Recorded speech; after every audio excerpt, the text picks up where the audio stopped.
Hello there, you are watching Brutally Honest, a WoW podcast. This is episode 11. This week we've got Dvalin, we've got Dvalin Gaming, we have Lance from the Comeback Kids. Fantastic show today. Spoiler alert, I'm recording this after we got done. I wanted to let you know that the format this week has been adjusted after some feedback. By the way, comment below about anything related to the show or what was said. It helps a ton. But I wanted this episode to be a bit more natural in terms of how conversation flowed, how it felt. And I would like to think that we nailed it. Let me know what you think below. If everything feels a bit more like a podcast, like a roundtable, like that conversation I mentioned, instead of just lobbing questions from one guest to the next. Appreciate you. Enjoy the episode, and I'll see you on the other side. Ladies and gentlemen, welcome back to Brutally Honest, the WoW podcast. This is episode 11. We are deep into the double digits now, but I'm joined today by three incredible guests, as per usual. But before we get to them, I think we can all agree that patch 12.0 is right around the corner. Today is Sunday as of this recording, so for North America, we're 2 days away. And this is not your typical normal pre-patch. I know they're all different, of course, but this is literally changing how a lot of us approach and play WoW. And not just how things are tuned. It's more than just a pruning. But before we get into that, of course, I'm not going to be reading patch notes and whatnot, but I do want to introduce my guests this week, and we're going to start with Dal here, who Dal, correct me if I'm wrong, but you are a Mythic Raider, Mythic Plus guy. You love pushing keys, at least a portion of the season.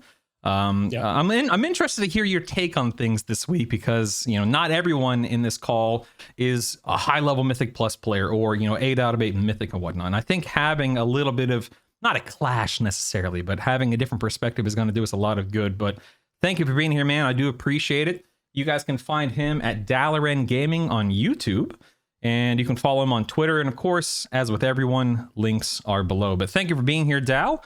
Appreciate you, man. Yeah, I can call you Dal, right? Just want to make sure. Yeah. Okay. Sure I don't want to be presumptuous here, but thank you, man. I appreciate that was better. That was easier. Up next, we got Dvalin. Now, Dvalin, you're feeling a little under the weather today. How are you feeling right now? I'm all right. All good. Thank you.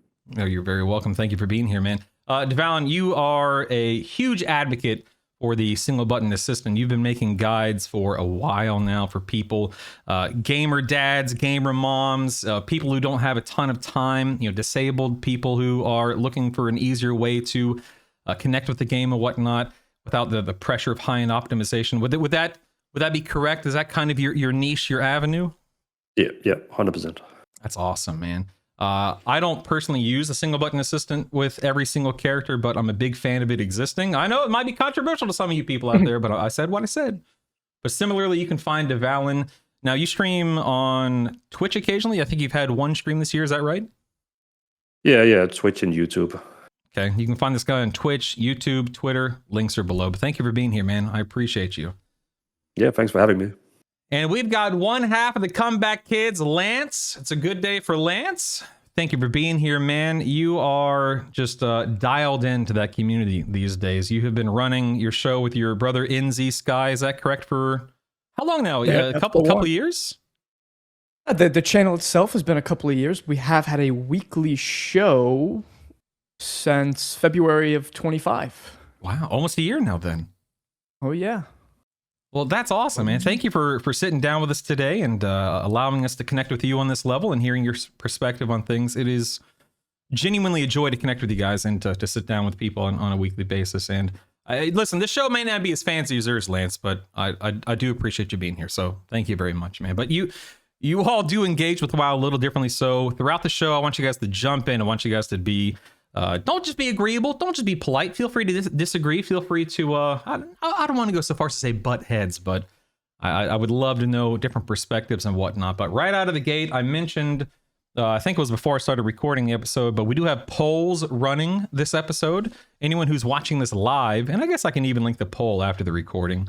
You can go find the poll below in the description, but if you're live, type in the command poll, you can answer those questions. But we're going to get to those questions, and we're going to get to viewer questions throughout the episode. So make sure you answer that and participate. But let's get into this, gentlemen. But before we get into specific systems, I think it is worth mentioning again that patch 12.0 is a pretty big deal. It's it's changing how players receive information. It's changing how they make decisions and understanding what the game expects of them moment to moment. So I think the real question is just, again, right out of the gate is, what version of WoW is Blizzard actively designing for now with Midnight? Dal, do you want to take that? I'm assuming you mean like classic retail, those type of versions, or well, we're going to stick with retail for the most part, but with Midnight, with all of these changes, this big shift with combat add-ons, the class pruning, and just how things are feeling going. Have you done any beta testing by chance? As much as I can. I try to do a lot in my free time. I'm just running keys constantly, like just seeing what Same. the classes are feeling like, what they're like how they're going, tanks, healers, especially like specs that I don't normally partake in. I try to play them on live and then test them on beta, see what's actually different. Mostly just out of curiosity, but you know, always an opportunity for possible content or just to get better understanding that can result in content. So I do spend a lot of time on beta, more than on live. I kind of just abandoned my rogue. I'm like logging in to play Assassination for Dimensius. Decided that I'd rather spend the rest of my time on the beta. So with your time on the beta, like, and even with the reading the patch notes and knowing the direction that Blizzard is taking it, like what kind of game, what type of game is Blizzard building now with retail? Like, how does Midnight differentiate itself from The War Within and even Dragonflight? I think they're trying to go for obviously more approachable with all the different class changes. They're trying to, I think they're trying to broaden the audience of the game. I don't think they're trying to shift it. The changes to like the in-game add-ons, restrictions to the weak auras, it feels like they're just trying to create a more approachable experience, but also it feels like they're trying to make a game that is more engagement focused. And that sounds always bad, but I do think they're trying to make World of Warcraft as a game something that you're engaging with more regularly. And that's beyond just even like the way that they're structuring Midnight, but also other like seasonal things they've done, like remix and other things like that. So it seems like that they're not really trying to change the model too much, but they're trying to make it some kind of like a more approachable beast. And I think this is the best way I could answer that question, to be honest. Dvalin, from your perspective, given what you focus on, like how approachable do you feel Midnight is compared to these other two expansions that we've had recently? Well, for my little niche, it's getting even better because the game is definitely going a more casual way. Of course, there's still going to be difficult content, like doing a plus 20 key or something like that is still going to be, something hardcore. But like for example, the single button assistant is going to be rolling even better in Midnight because the rotation is less. It's simpler. I have even tested some of them, and some of them only has like 13% average from like the difference between like a normal rotation and a single button rotation. And with housing coming into the game, you are adding a lot of casual players who basically want to play Sims in World of Warcraft. So of course they're also going to make the gameplay easier for those type of people, because can you imagine someone who comes in to build a house and then they also have to follow a 12 key rotation?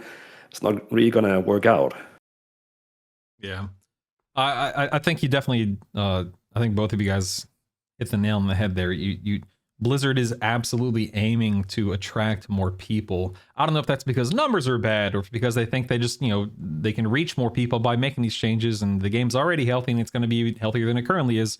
I don't know, of course, but I think that, especially in the long run, these are healthier changes. What do you think, Lance? Any opinion on that? Yeah, and what I would say is I feel like for both Dragonflight and The War Within, they played it very safe because of what Shadowlands was, right? And I think I'm not even going to get into that. We all know, right? So they kind of were like, all right, let's strip the game back. Let's go back to basics, and then let's build on that. Turns out talent trees have been great since Dragonflight. It did overbloat things a little bit, right? And then they kind of didn't do much to help that in The War Within with adding the hero talents. Things still felt, Enhancement Shaman, right? Like that thing is crazy. And now it feels like, okay, we got the game to a healthy spot again. People are enjoying it. People are coming back. Let's swing for the fences. And that's what Midnight, at least to me, kind of feels like. Let's swing for the fences. Let's go ahead and make these classes simpler. Let's make the game more approachable. I think they know for guys like Dal, they got you, buddy. You're playing regardless. Yeah. Right? Like high-end players are going to play regardless. So maybe we don't need to design the game 100% for them. They're probably locked in. Let's try to bring in new people. And that's what at least to me, that's what it feels like Midnight is so far. I mean, is there a downside with any of this style, this type of development? Does anyone have an opinion on that?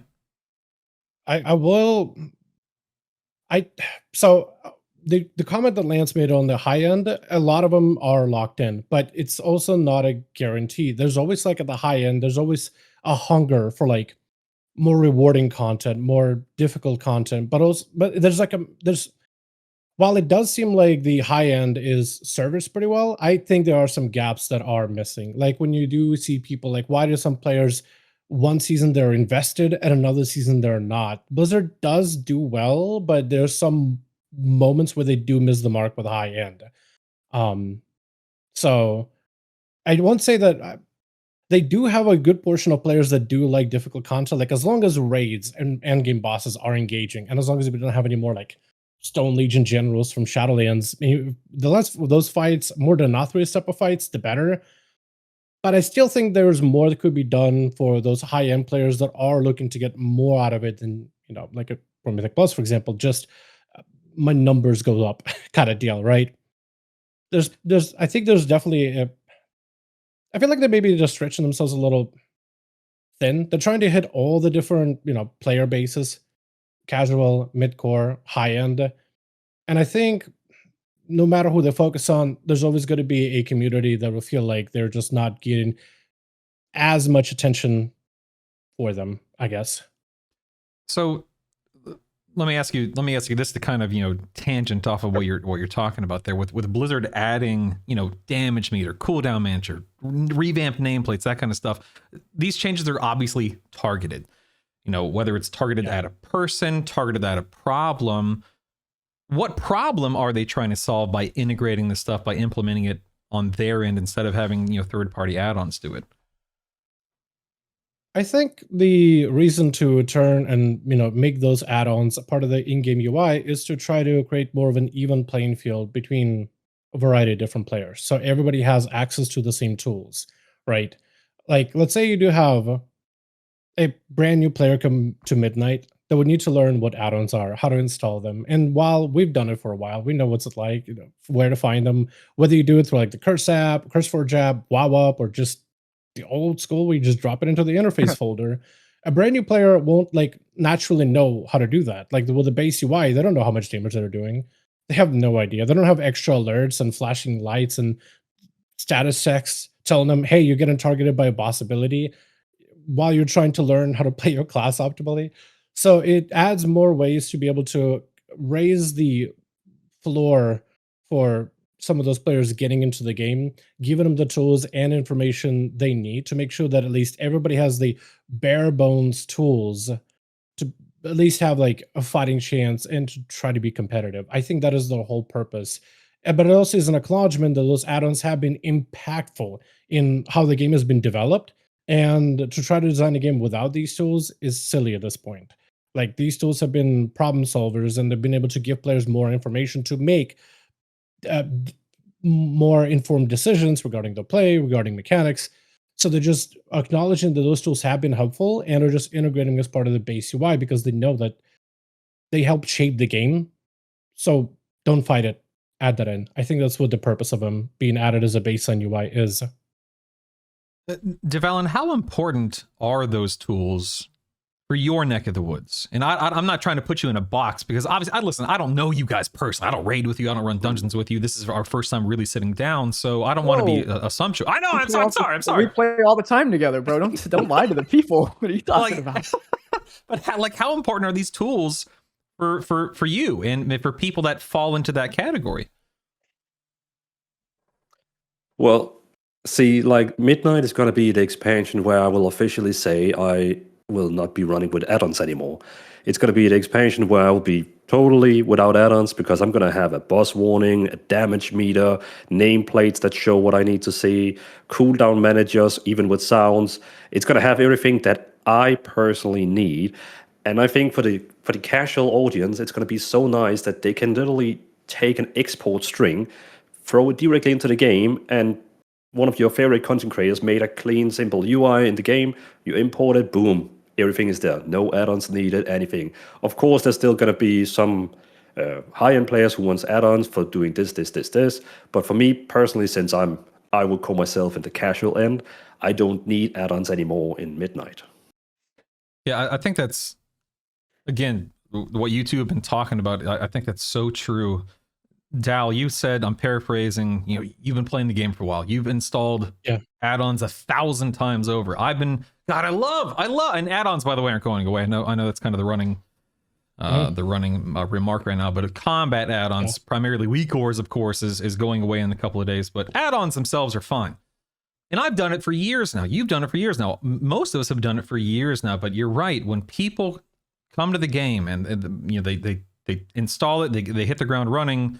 What's an add-on? How do you install it? Where do you find them? There's a billion of them out there. What do they all do? So I think this is a problem that needed to be solved. And even if somebody like me doesn't love losing his weak auras, I see the purpose, and I can see the promise behind it as well. Lance, did you have any opinions on anything? Yeah, I mean, they both hit the nail on the head, right? But it's just, imagine you're just coming back. The amount of comments we get in YouTube where it's like, hey, just coming back from Wrath of the Lich King, I have no idea what's going on. And I'm getting told I'm going into a heroic raid, and we even, as a matter of fact, on our show last night, someone brought it up. It's like, I'm going into a raid. If I don't have the add-on installed, they're not even letting me in. Like, I don't have the Fractalist weak aura. Okay, well, I don't get to play tonight then. Or I have to go and download it. That's, first off, I mean, I'm sure you guys know heroic Fractalist. I don't think you need that thing, right? But that's a ridiculous thing. And good on Blizzard for, let's swing. Let's get rid of this. This is crazy. And like Dal said, yeah, I've been playing the game since TBC. I've downloaded add-ons a million times the old-fashioned way, CurseForge, whatever it is. But we cannot expect this game to grow again if people are coming in and they're having to do a laundry list of chores to be able to play the game effectively. It's crazy. Yeah. I think it's one of those things to where, you look at the four of us and you look at, people watching this live, and even the people watching this on YouTube and so on and so forth. There are literally thousands, tens of thousands of people to where add-ons are just run of the mill, no big deal. But there are a lot of people out there that never downloaded them. They're brand new to the game. I mean, again, I'm beating a dead horse here, but it's definitely, I think it's healthy for the game. Even if I'm losing something, I do think it's healthy for the game. Do you think that all of the stuff that Blizzard's implementing, like the damaging with the cooldown manager, etc., the foundations that Blizzard is building on, is this just the way it's going to be, or do you think that this is just a compromise that players are going to tolerate for a while, and then, we've been talking about pulling the ripcord, we've been talking about Blizzard backpedaling a little bit. Is this something do you think they're committed to for the rest of the game's lifespan? Oh, Dvalin, thank you for raising your hand. Please go ahead. I think it's the start of something. Like they are starting out. I mean, some people say that they should have started out even lighter, but this is the start. This is a transition where slowly all the favorite add-ons you have on CurseForge is slowly getting into the game. And I think in the end of Midnight, we're going to see, when you go to that in gameplay enhancement page setting, it's going to have so much more in there. But this is just the start of it. That's what I think. Lance, what do you think? Yeah, it's got to be a play for the future, right? And I would say, I sure hope if they're going to make this big swing that they don't walk it back. I think it's going to change the way that the game is developed, and I feel like he's right. Like, if this is just the start, at least I hope. Like, I want them to go further, make it so that everyone could play the game and feel like they could customize their game right out of the box without needing anything. And I think that would be the best thing. And there's going to be growing pains. I'm sure Midnight Season 1 is going to be awkward, maybe even Season 2, but I think the hope would be maybe by Season 3 going into Last Titan, the game is in a great spot. But this has got to be a future play. And maybe it hurts, and maybe some people do leave the game for now, and then they come back when things are perfect, I guess. If perfect, chasing perfection, right? But you know what I mean. Yeah. Dal, do you have any perspective on any of the stuff that we've been talking about? Yeah, it sucks losing weak auras. We built an entire package. You know what I mean? Like Yep. you maybe there's a mechanic that I play an outlaw rogue. I got roll the bones to manage. I got keep it rolling to manage. I got between the eyes to manage. I can't miss a global. Otherwise, I'm losing up to my drone. Like my class is a mess. I need weak auras for all of War Within. I'm kind of glad that I'm getting rid of them. To be honest, just the class design is just feeling like my mental load is finally getting to drop. The cortisol levels also get to drop too, just from playing my classes rotation. That being said, Blizzard also needs to recognize that by giving us a cooldown manager, which is fine, it needs a lot of work. The problem is we're going into an expansion where they initially said, pretty sure, I mean, you can correct me if I'm wrong, didn't they say they were going to slowly remove reliance on add-ons? I didn't think they were just going to cut the cord. They did say that, and then they decided to not do that and do what they're doing instead. Exactly. The problem is the tools that they gave us, they are fine on paper, but there are also issues. One, the way that this is designed right now, like the combat manager, cooldown manager, it lacks agency that a weak aura can allow you to make, right? The player agency to track anything and everything you need in a very particular way that you are looking to track it. And right now, like, I mean, what you got, like a bucket for bars, a bucket for track cooldowns, a bucket for utility or essential cooldowns, but that's it. What if you want like 2 bars, one for buffs and one for dots as a Kadah class? You can't do that. And that is something that I think they need to improve upon. They need to not just let, I mean, of course we can just let add-ons do it, right? Because add-ons are still going to be somewhat in the game, but if they really want to just grab a hold and grasp those tools into their hands, they need to do more on their like side of things. Every 0.5, 0.7, and every seasonal update, there needs to be some sort of an adjustment, an addition, an improvement on these in-game add-ons that they're essentially taken over just to give players as much agency as possible, because they are removing tools that players have been able to customize in depth and use. And it's fine if you're trying to like take more control of it, but you can't take away that agency from players. That feels bad. It's a situation where we can't really change how they're going to approach it, but that's the least they can do is like try to do their best on their end to catch up. Yeah, I know that, of course, with the class pruning and with the changes to everything, the idea is we don't need weak auras anymore because things are that much more approachable, that much more easily understood. I can't say that's going to be true for every class, every specialization, every fight, of course. I think we will undeniably run into problems. But I don't know, I mean, not like we can do much about it, I suppose, until people potentially find fixes or solve those problems with extraneous add-ons and whatnot. Did you guys want to touch on anything real quick before I shift the focus? Lance or Dvalin? Okay. I'm good. Okay, so real quick for anyone who's just tuning in, maybe you didn't hear me at the beginning, we are running polls this episode for the first time. Amazing, I know. The first question that ties into what we're talking about right now, the question was, what worries you most about the pre-patch? And the response so far, 50% of the votes that have come in, people are worried about class and spec changes. As a hunter, I'm good. I'm not too worried about it. Things are pretty simple on my end. Beastmaster Hunter? Are you Beastmaster or Marksmanship? Hold on a second. I play both, and I actually find Marks, I mean, they're both really brain dead easy right now, but I find myself Marksmanship's even a little bit easier. There's like 3 buttons with Marks instead of 4 with the BM right now. What are you guys worried about? Dvalin, are you worried about anything related to the pre-patch? No, I think I'm gonna be the guy who's very positive. So far, I've been testing the beta so much, and I have just been positive. I'm only a bit sad about the way Survival Hunter's going. I really felt like, it needed to go this Rexar way, this way like old school Hunter, and then suddenly he just swings out a shotgun. It's like, that kind of destroys the entire theme with adding in dual wield.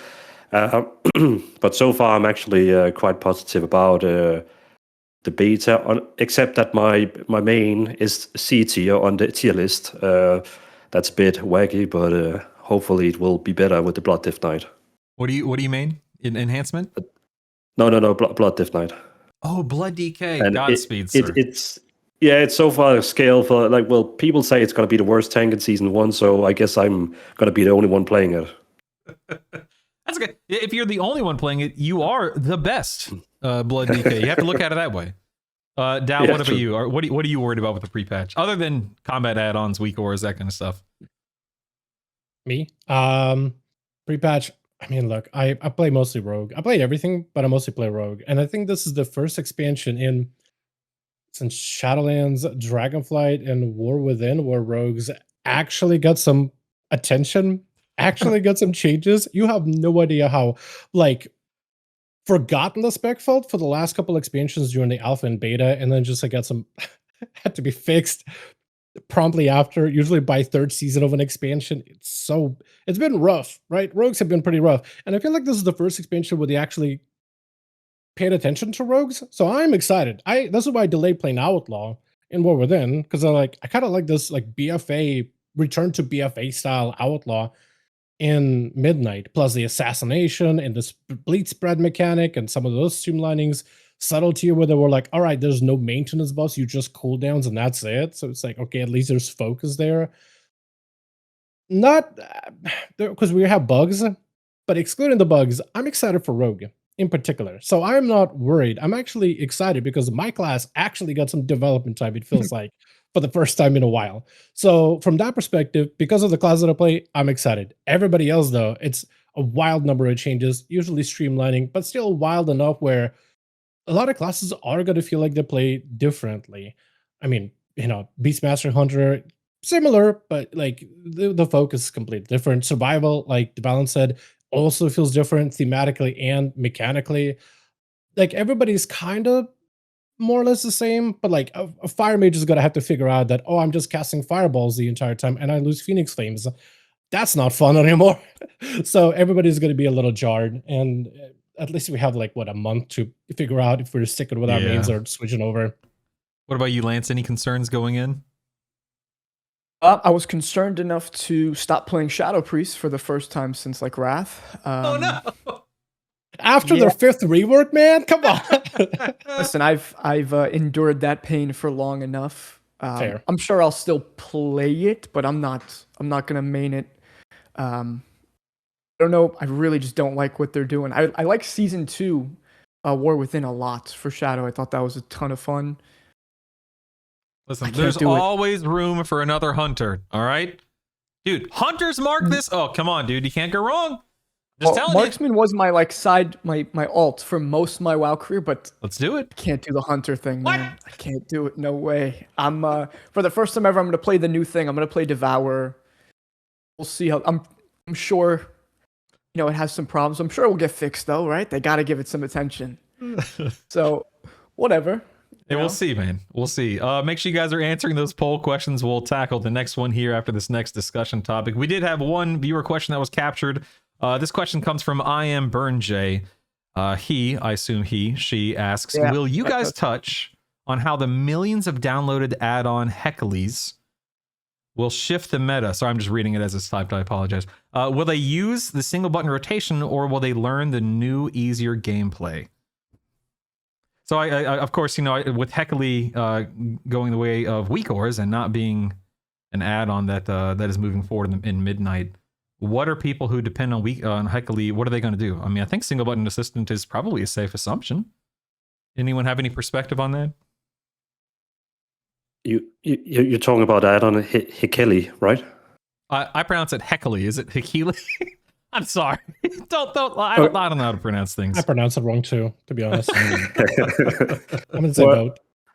Well, when it comes to Heckley, that's what I thought it was. When it comes to Heckley, I see the new thing that is Blizzard added called Assisted Highlight is technically the new replacement for that. It basically shines up your spells, so you know which one to use. It's still quite okay. You can still do quite good, decent damage with it. So I would say it's I would even say it's a stronger competitor to Hikili because it actually shows you what keybind to click on instead of Hikili would show you in the middle of the screen. Of course, it can still show you which keybind it was, but now you have to look down your keys and actually learn from it. So I think it's a strong alternative that we have today. So I just want to understand. I want to make sure I understand the systems that are in play. There's the single button assistant, which is just one button, and you can either spam the button or now you can hold down the button and it goes through your rotation. Yep. There's a GCD. It's like a 15 or 25% GCD cost on that, right? Yep. But there's also the highlighting assistant, the highlighting tool. What's it called again? Assisted highlight. Assisted highlight, to where as you're going through your rotation, an icon on your bar will illuminate, telling you what you should press next based on what you're doing, correct? Yeah. Okay, so it's basically, heavily built into the game in a sense, right?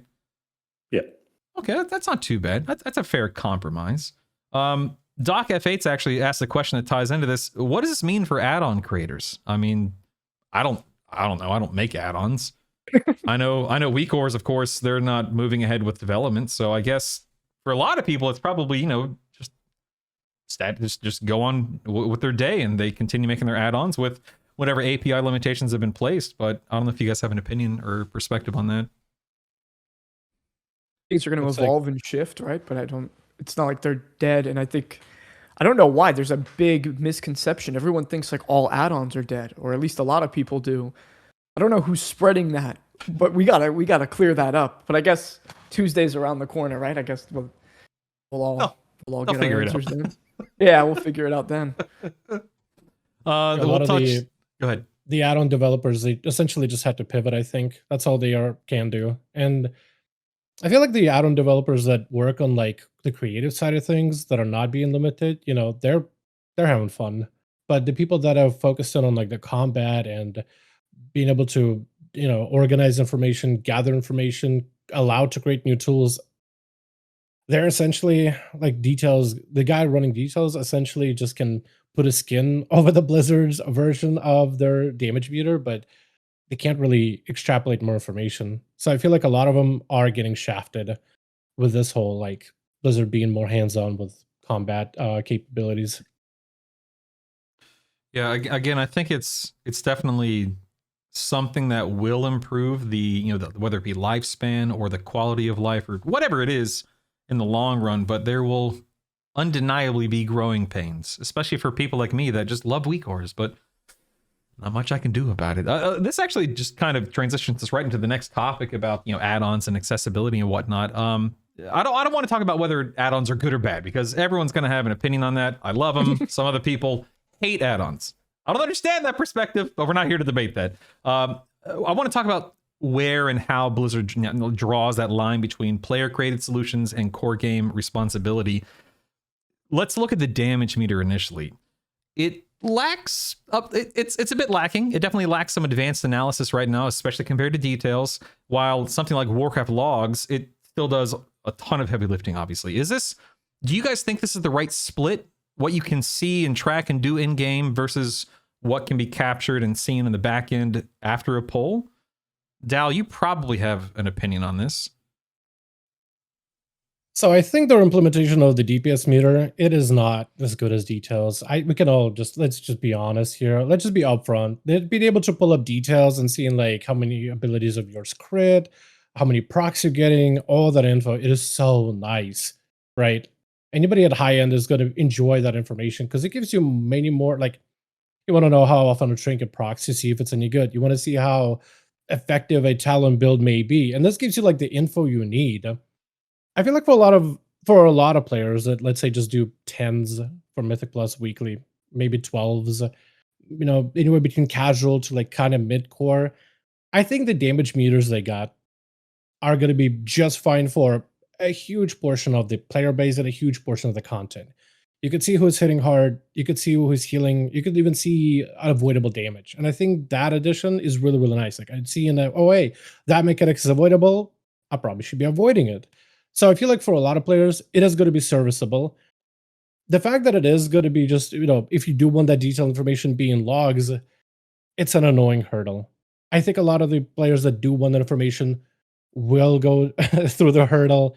It sucks but I don't think it's going to be necessary for a fairly decent portion of the player base to need logs. So I guess at least maybe the way that Blizzard is looking at it is for high-end players that do want that nitty-gritty detailed info, there is logs, so there is still a way of going about it. And for them, it's probably good enough. It sucks that we don't have details. It sucks that we can't get more info, but it's better than nothing. It's better than not having access to the info whatsoever. Yeah, I think that's something that I kind of just accepted that they're going to be hands-on on it, right? I don't think there's a way to wrestle control from them, so I'm assuming it from that perspective. Yeah. I think it's really easy, and I fall into this trap too. It's so easy for me to think that everyone wants to push keys and everyone wants to, min max to the extreme because that's how I play, right? That's me. But of course, as a content creator, so often I'm reminded, whether I want to be or not, that I am in the minority for the most part. Very few people in the grand scheme of things care about running 20s.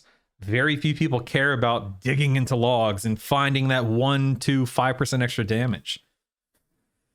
So I feel like, I can sit here and I can, whine and complain about, man, I don't have weak ores anymore. I don't have details anymore. It sucks. And it does for me, but the average player doesn't care. They don't need that. They don't want that. It's just not, it's not even on their radar, Lance, did you want to say something? Yeah, I want to say, I would love to know the percentage of people who actually look at details for more than maybe just DPS or HPS. I don't think it's very high. Maybe they're in a Mythic Plus, like they're tracking interrupts, but I don't think it's very high. And I do think their damage meter that they're implementing, WoW bare bones right now, I'm sure their plan has got to be to get these things in there at some point, right? I'm sure, but I think it's got to be good enough for now. I think the majority of the player base, maybe they don't give a crap about that, or they don't even know to be looking for that because they're enjoying the game and I find myself now, I'm a lot more casual now. I log in for my raid. I'll do a 10 every once in a while, but for the most part, I'm the casual guy. I'm logging in. I'm not digging into my logs anymore, man. I'm not looking at details and seeing how many trinket. I just don't have the time. I'm logging in for fun. And I'm sure there was a time when I did all these things.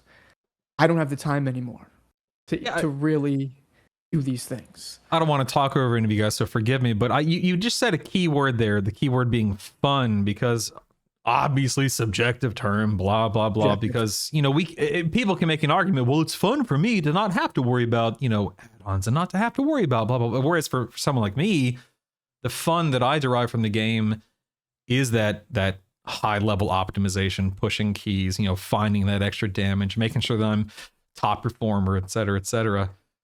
But again, that's me. Like I know I'm not ignorant to the fact that I am just one, little tiny drop in the bucket.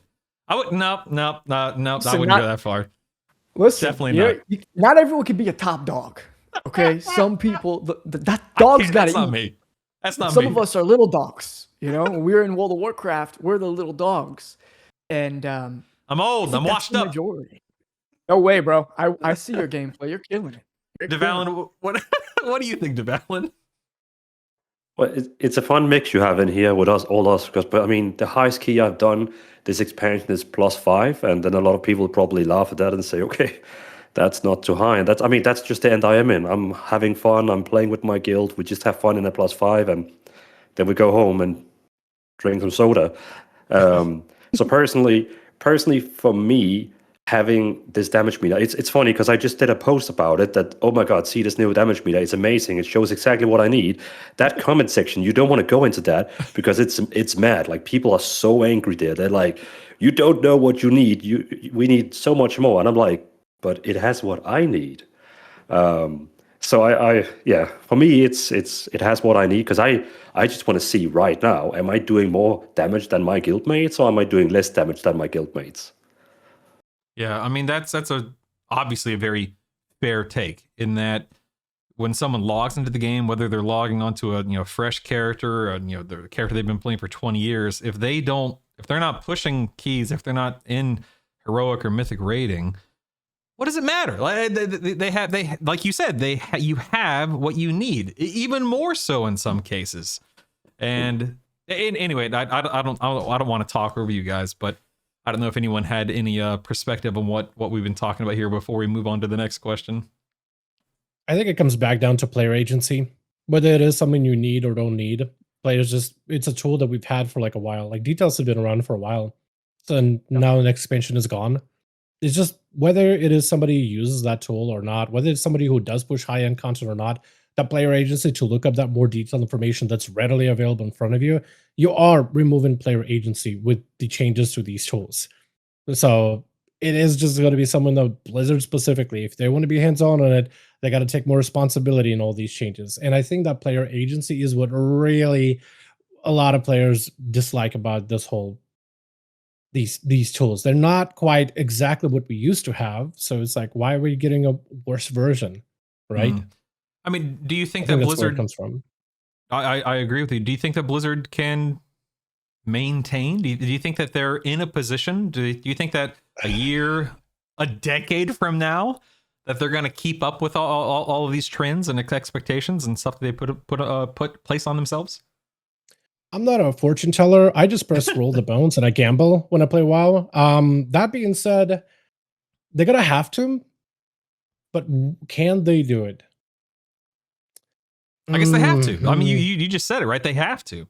Unless they say, you know what, never mind. You guys can have your toys. You know, take your toys back. It's fine. Because I think they have to. They have to. If they're accepting that responsibility until they're willing to give it back, if that ever comes again, you're right. They have to. Do you think? Go ahead. It's important to look at like intention, right? The intention is to definitely eventually get it there, right? And I hope so. And Dow, you're right. Agency is important because while maybe I don't, or other players maybe don't want to look at every single little thing. You don't want players who do want to look at that to not have it. Because now I'm selfish, right? Because I don't want to play at the highest level. I got to make your game worse. I don't want that either. I think the hope would be for Midnight is get it into a serviceable spot so that it's workable. And listen, season 1's going to be tough, maybe. Yeah, maybe. Season 1 might be tough, boys. And I don't know. I'm not a fortune teller either. Maybe it's tough. I think I heard on one of the other shows, like season 2 is probably going to be the juice. Yeah, that's what I can't remember who said it. But you're right. I think it was the last episode. But I want to circle back to something you just said, Lance. Is serviceable enough? Like is it okay that we kind of are being forced to accept things just the way that they are, like in the state that it's going to launch? It's okay. Like we have to. We don't have a choice. But is that okay? Depends on who you're asking. Sure. For someone like me and maybe Dvalin, I would say we're going to be all right. We're going to enjoy it, man. Someone like Dow, maybe he's going to suffer a little bit season 1 and until they get everything fixed. But for me, it's exciting that they're trying. They're trying. Like, let's try to take back control. Let's try to shape this game in a different way. And you know what? The same old maybe is not good enough. And some of the complaints I've heard about the War Within is like, it's Dragonflight 2.0. It's very safe. Like, yeah, it's a fine expansion, but it's not. There's nothing groundbreaking to it. Yeah, I would say the War Within for me is a very forgettable experience. I don't want to get. I haven't hated it. I'm not. I'm obviously logging in. I'm engaged. I'm making a daggum podcast, but for me, it's just been very forgettable. I don't know if you guys feel the same way.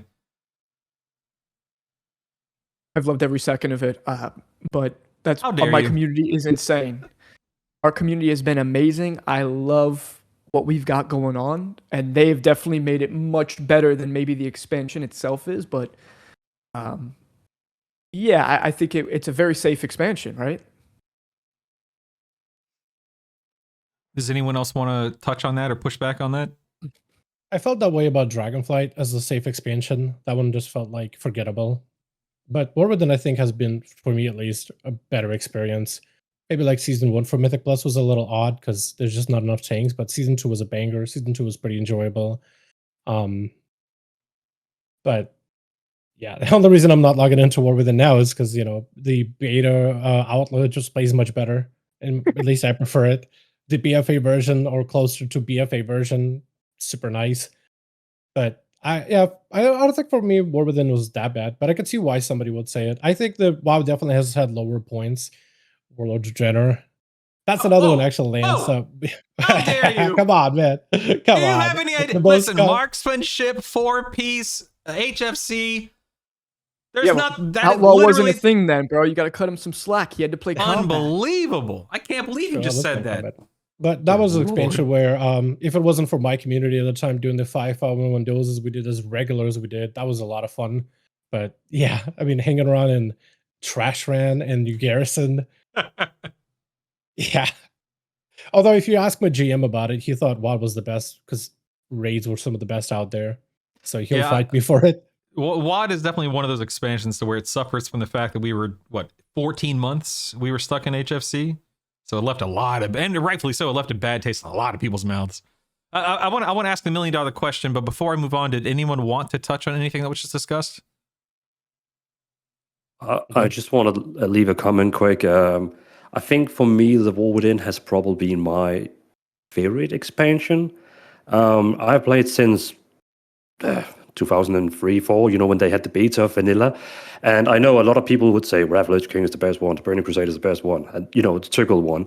But I think this one for me has been the best one. And again, I think also, as you said, like it depends on the community you had. Like I had a great community this year, so it was fun. But I just feel like this expansion has been so. Again, here comes the casual guy. It's been so casual friendly. It's been so like there's something for everyone. There's delves, there's dungeons, there's PvP, there's solo rated battlegrounds. That's something I've been yelled about for 10 years. I just wanted that thing, and now I have what I need. So for me, I feel like this is a good one. I think that's a fantastic point. Is for you, it's been a great experience because of all these things you just said. And again, it just reminds me, and it reminds all of us the fact that we're all playing the same game, but man, we're playing it so differently in a lot of cases. We're all logging in for different reasons, different people, different whatever. And I look at the War Within, and man, I have not been a fan of dungeon design. I have not raided this entire expansion. I've taken a big break from raiding, so I haven't been involved in that aspect of the game. I'm getting back into raiding with Midnight. Very excited about that. Whereas for someone like you, Dvalin, it's one of those things to where, you're able to make guides on a tool that is hugely helpful for so many people. You just said you had a great time with a great community this past year and a half. I mean, that stuff definitely makes a difference. And so I get where you're coming from is all I'm trying to say, of course. Actually, I did want to bring up one thing. Delves for the win, man.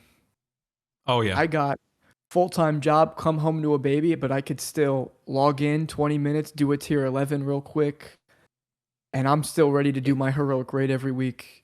And listen, I'm not the best player, but I could keep up still. I could keep up because of Delves. Also, Warband's insane. Yeah, you're not the best player. I mean, none of us are, of course, but you're still playing. You're still finding purpose, and that's fantastic. Like I know for me, I only interact with Delves for the first, few weeks just for PB, just for gearing purposes. And then for me, I haven't touched a Delve in months now. But I love the fact that they exist. I love the fact that there are areas and there are tools in this game that even though I rarely, if ever, interact with them, they serve a purpose and they're so meaningful and purposeful, not to overuse the word. I love that. That's fantastic. So yeah, hat off to Blizzard for improving the game in these ways to improve people's experiences and giving people that reason to log in, that reason to connect and whatnot. Anyway, sorry, I've been monologuing a lot more this episode, so forgive me. But did you guys want to touch on anything else before I shift gears? I enjoy the monologue, buddy. So Yeah. monologue it up, More of dude. it. All right, $1 million question here real quick.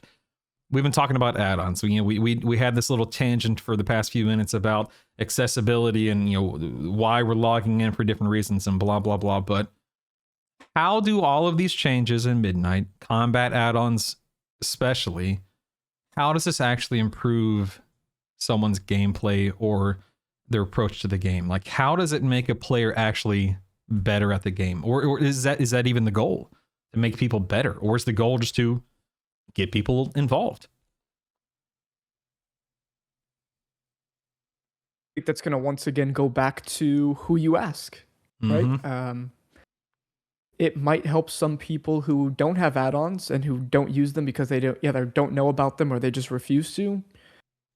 Sure, I guess at a base level they're gonna become better. Are they? Like, that's a genuine question. Like, are they gonna become better?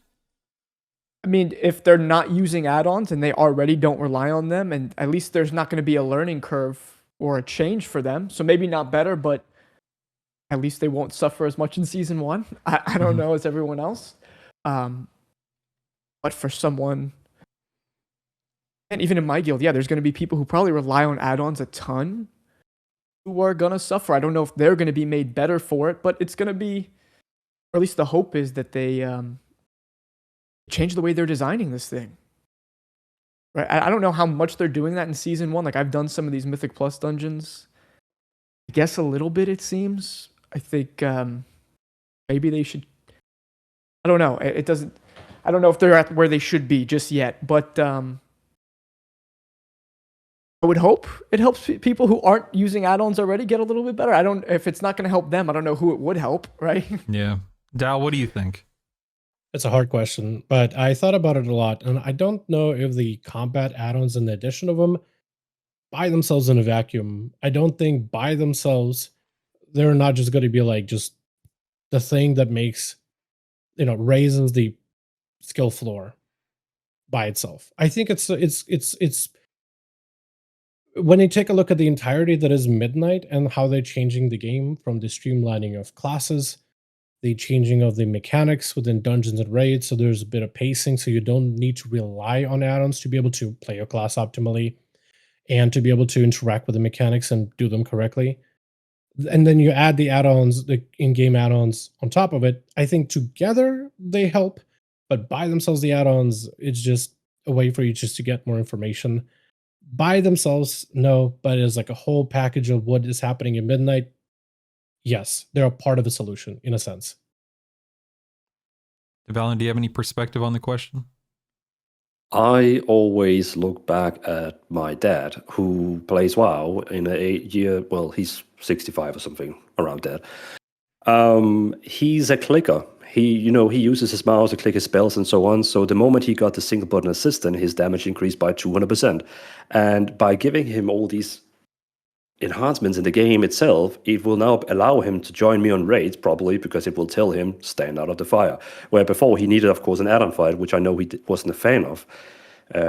So I always look at people like him who clicks and who doesn't use add-ons and so on. I feel like we're taking them and putting them here up now, where of course you have me, now you have the casual players, you have Dal up over here, but still it's like we are lowering all the clickers, all the gamer dads and moms, we're getting them up to like a higher standard. So now we can actually bring everyone into a normal raid without, fearing that they won't do enough damage. Yes. If they do too little damage, tell them to use the single button system. Yeah, so your position, just to make sure I'm understanding, raising the baseline, which is a good thing, makes introduces more people into the PvE community, low level Mythic Plus, normal raids, Mythic Zeros, whatever it is. Giving them an opportunity to, acclimate, get comfortable, get familiar with it. And maybe, maybe that encourages, a percentage of those players to progress beyond that. Mid-level, plus 5s up to plus 10s, maybe heroic rating. In other words, if these changes are done well and received well, if Blizzard's implementation is on point, we could see an influx in people in the PvE scene, the PvE community, correct? And on top of that, they're also adding training grounds, which helps people to get into PvP now. That's true, yeah. Yeah, I mean, I think that, again, just to kind of, go back to what we were saying a little while ago, I think that it would be a huge benefit and a boon to all of us to have more people to play with, more people in the Mythic Plus queue. I mean, sorry, DPS. I know you're. I've already wait 40 minutes in a queue for Mythic Plus, but I think that the more people involved, the healthier the environment is, the more people that raid, the better off it's going to be, et cetera, et cetera. And not everyone needs to be or aspire to be a Mythic Raider or Mythic plus 15, plus 20 runner, but I love seeing people find new things to be excited about. Is ultimately what it boils down to for me. Did you guys have anything else you wanted to talk about in that regard? I would just say, I mean, yeah, anytime you could raise the skill floor, that's gonna be good. I mean, I'm sure, especially you all pushing the higher content. Sometimes, someone sneaks into that group of yours that maybe doesn't belong there, and being able to raise that floor so it doesn't hurt as much when they end up there is probably gonna help you too. Yeah, which is pretty cool. I agree. I think that anytime that people can naturally, comfortably, I mean, it doesn't always have to be comfortable, but for most people, if it's a comfortable transition to improve at that's a good thing. Real quick, I just want to make sure anyone else want to touch anything before we move on. All right, cool. So the second poll today asked the question: when it comes to combat add-ons, what we've been talking about, Blizzard should, and the top answer was strictly limit their powers. So half the people who responded to this poll said that too strong, get him out of here, don't want him anymore. Let the record state I didn't vote for that, but that's okay. No, again, I know we touched on weak auras a little bit there. I get it. I can admit that weak auras is an extremely strong tool. A Fractalist being the primary example. We talked about it earlier. Everyone always brings it up. Would you guys agree that combat add-ons limiting their power is a good thing? Hell yeah. If the content is designed where you don't need add-ons, then yes. But if they're gonna have fights like Ovinax, I don't know how you're gonna do Ovinax again without a weak aura. That was a weak aura boss. It was painful. It was awful. So as long as there's no more Ovinaxes, that's fine by me. What's the last time they'd done a boss where they essentially just had like an in-game mechanical weak aura that auto-assigned a player? I think it was in Shadowlands. It was the Fade Scribe. The door's open guy. You know that guy? The Sylvanas raid. That was there was a mechanic where you had to run to this circle and you had to do this other beam line thing to get the runes aligned or whatever, but you had to run to the circle to soak. Everybody that got marked by that mechanic, your circle was larger and you had an extra mechanical, but you had to let you know that you are being marked. It was the one time they actually added a mechanic that auto-assigned players to go soak circle. They need to do more of that. But if you're going to make more fights like Ovinax, where players are getting marked and you need a weak aura to assign people because you only have 3 seconds to respond, otherwise you wipe the entire raid.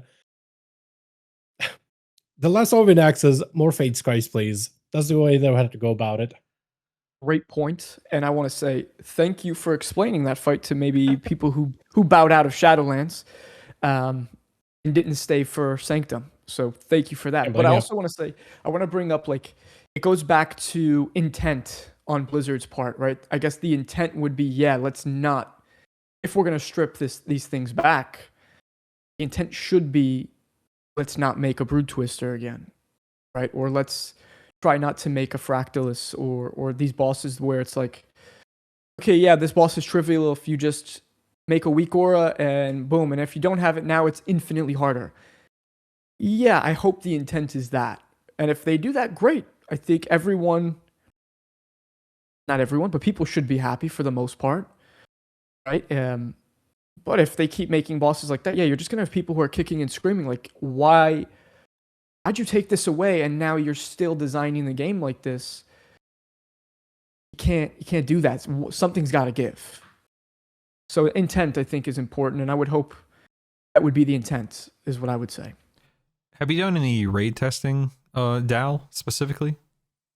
A little, yeah. I believe, and somebody can fact check me on this, but I'm pulling this from memory. I don't have this in my notes, but I believe the Wowhead Rogue Guide Writer Whisper, I think that's correct. He made a video on his YouTube channel recently that was again I'm pulling this from memory, so I'm paraphrasing kind of piecemealing this together in my brain, but I think he made a video something along the lines of things are feeling pretty easy in the raiding scene right now with all the testing we've done. Tuning aside, like mechanically speaking, things are feeling pretty easy. And I say that, to kind of tack on to what you guys have been talking about. Would you agree with that, Dal, that things are feeling a little bit by design, but intentionally, because we don't have these weak ores and stuff like that? Has that been your experience? For my testing, it does feel a lot of the fights do feel a little bit more intuitive. Like seeing the mechanics and seeing the pacing, it does feel like they give you time to react. They're also starting to do a lot better at this whole thing where, let's say there's like a soak circle around a tank. The graphic for that is now becoming a little bit more copy pasted across different encounters. So when you see that type of graphic, you're like, I gotta soak that. So your brain is starting to visually identify things a bit better. It is a little better, I'd say. It is better. And have you seen like the people doing like that Naru boss that we weren't supposed to test for? Yeah. The floating one. And there's like there was like a bunch of symbols that popped up, and then people had to line up, and then it did the beam. I mean, that looks sick as hell. Yeah. Right. So it does seem like there are making things a bit more intuitively, like you could see what's happening and more or less figure out what needs to be done in order to deal with the mechanic or beat a boss.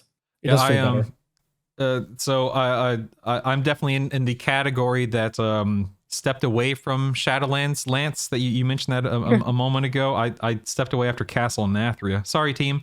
So this is my first time raiding since Castle Nathria. I'm genuinely excited for it. I say that to say to the audience listening, if you are interested in getting back into WoW, into the PvE scene, raiding, whatever, I genuinely, even though I'm the guy that says, oh man, I want weak ores, I genuinely think that Midnight is a good time to get either plugged back in or to plug in the very first time if you haven't done it before.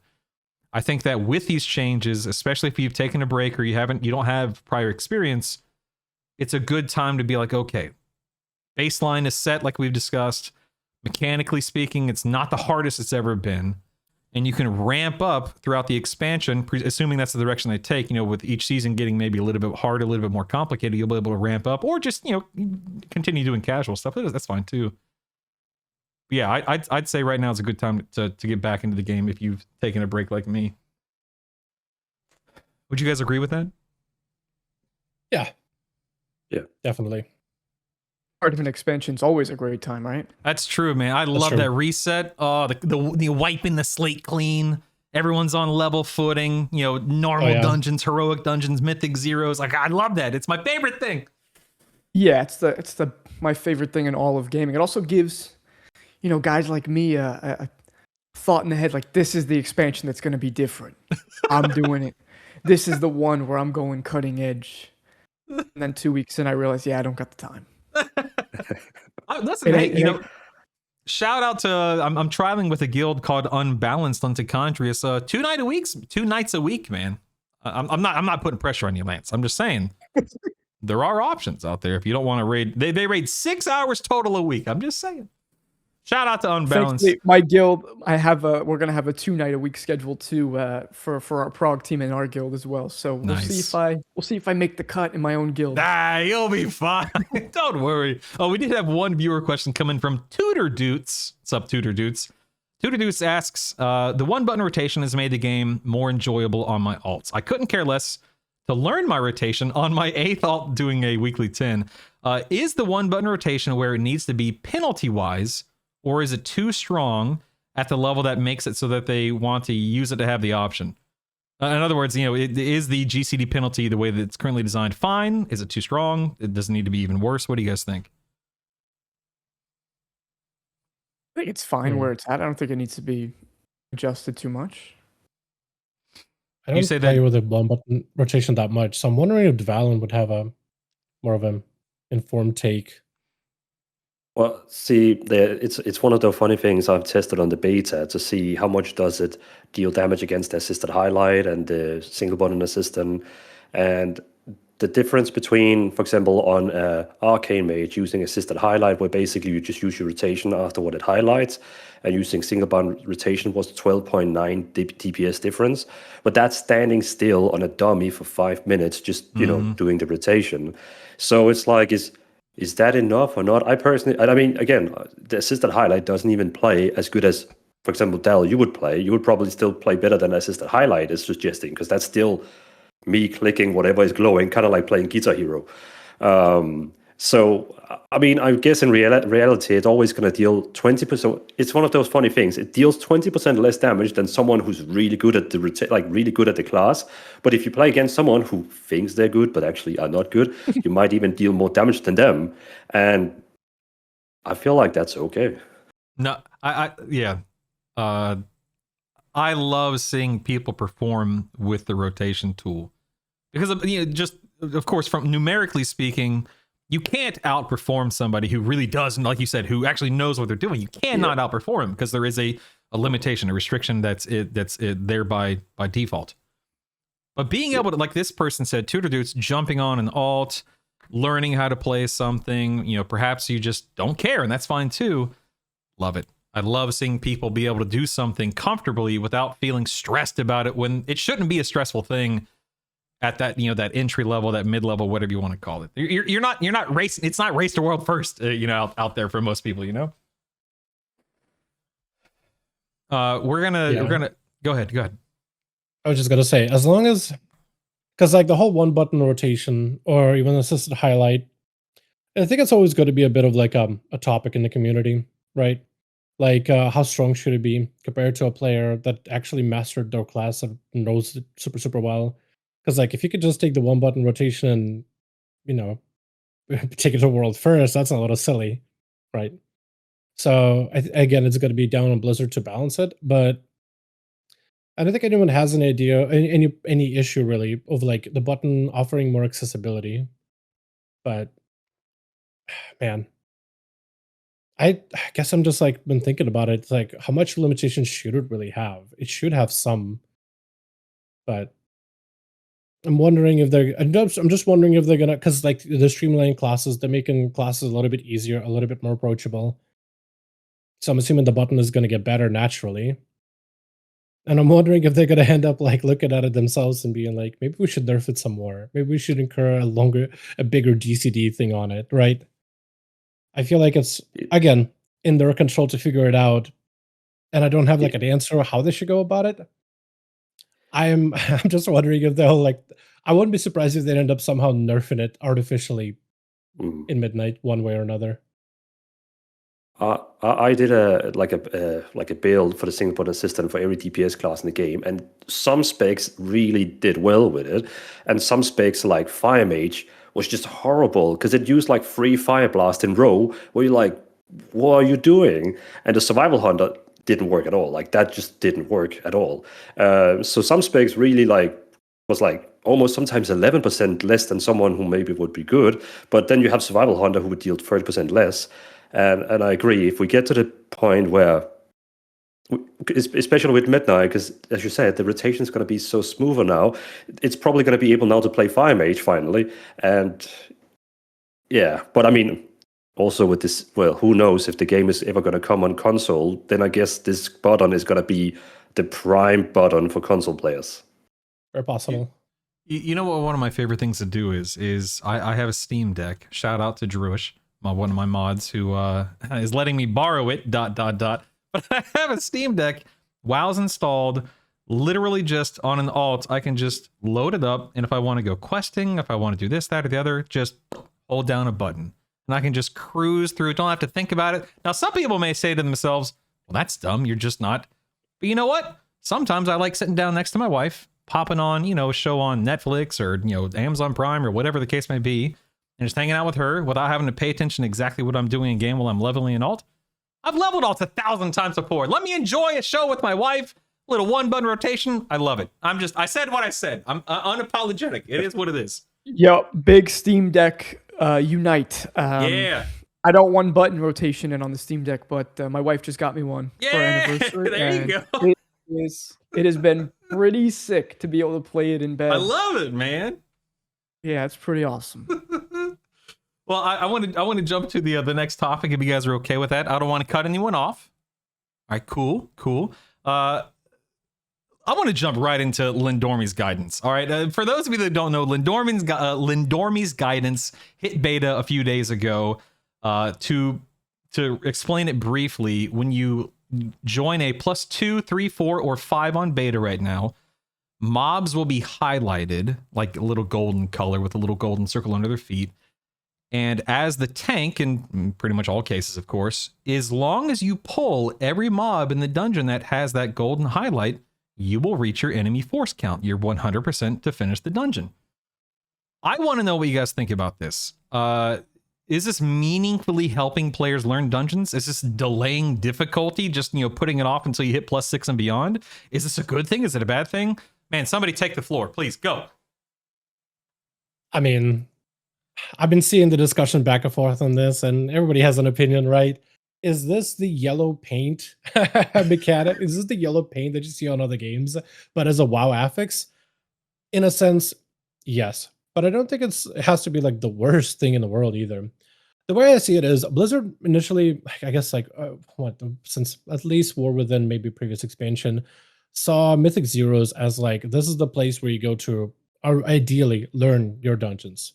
See what enemies do, see what kind of routes you can make, see what hits hard, see what you should be avoiding, and also learn what the bosses do. It has no timer. It is tuned to be the old +10 difficulty from back in the day when they made Mythic Plus. It's not meant to be super challenging, but challenging enough where like you go in there to learn what the dungeons are like. And then you would take that knowledge into keystones and work up through the levels. The problem is most players skip Mythic Zero. And most players are doing like +2s, +3s, and they're so easy. You don't actually pay attention to, oh, this mechanic is going to kill me. Oh, this strat spec has too many like casters. That's way too dangerous. That's going to reduce time. Nothing in lower keys really challenges you until you're getting into the +6, +7, 8, 9, maybe 10 category. And then you're like, oh, I'm getting trucked. Now you're having to learn how the key is going. And imagine being a tank, right? It's even more pressure because it's like, what do you do, tank? What was the route? I didn't know a route. I was just doing +2s, +3s, and we just beelined it. We held W key and moved forward. I have no idea. It's a lot of pressure on the player as well. So I think this is, while not an all-in, like, guaranteed solution to fix routing, but it's at least a way to give players like a pathway, a golden brick road to follow as you get into the key. And from my testing is, it generally tries to avoid like some of the tougher trash packs where you'll have like, you'll have you pull like smaller mobs instead of too big elites that have a bunch of mechanics going on. So, and at least will give you a pathway to get full percentage as you get all the bosses and the enemy count. And I think it's better than nothing, right? It's a way to naturally encourage players to want to hit those mobs with the debuff because they have less health and they do less damage. Why would you pull anything else outside of it? It naturally would get players at least going by their route, and through practice and repetition, it at least establishes a route that will function fine in a +10 or, around that level.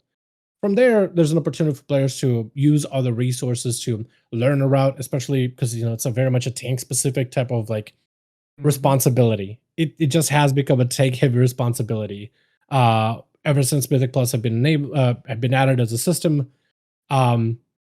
And for like a new tank, you have no idea where to go. At least this golden brick road, this yellow paint affix tells you more or less a serviceable route that will work for like your weekly keys. But outside of that, like without it, you're kind of just like floundering until you have to go out of your way to look up external guides, read guides, look at routes on Red.io, like in terms of like replays, or look at people's logs and see what the routes are looking like. And as a tank, as a brand new player, just jumping into Midnight, right? You're like, all right, time for me to actually play WoW. People are saying this is the most approachable expansion. Imagine if you're just like, wait, I have to tank mobs and crowd control, and I have to plan a route for dungeons I've never done before. That's a lot. It's a lot. So this is at least like a natural way for players to experience the routes instead of like sitting down and reading the guide. It is something that you're seeing in game, in visually, through repetition. It's almost like establishing a muscle memory of how you'd run that dungeon. Mm-hmm. And it's serviceable, at least bare bones, like starting point. And for players that are, let's say, are like, why would I ever use this? I do keys. I've done Algothor back at Dragonflight. I know more or less what it is. When you're getting into +10, you'd want to make sure, like we talked about raising the skill floor a little. You want to make sure your tank, your healer, and the DPS in your group, at least more or less, are competent to complete the key. And I think this affix would help at least the tanks, but also to some degree, everybody else in a group to some degree, have at least a bare bone route to follow, which does help raise the competency to make sure that your dungeon groups more than likely, hopefully, will have at least some idea of how you run the dungeon because they played through it and they had that golden trail to follow. I saw a lot of head nodding throughout that. Do you guys have any other perspectives that you want to bring to the table? You want to go or should I go first? I'm going to be respectful if you want to go.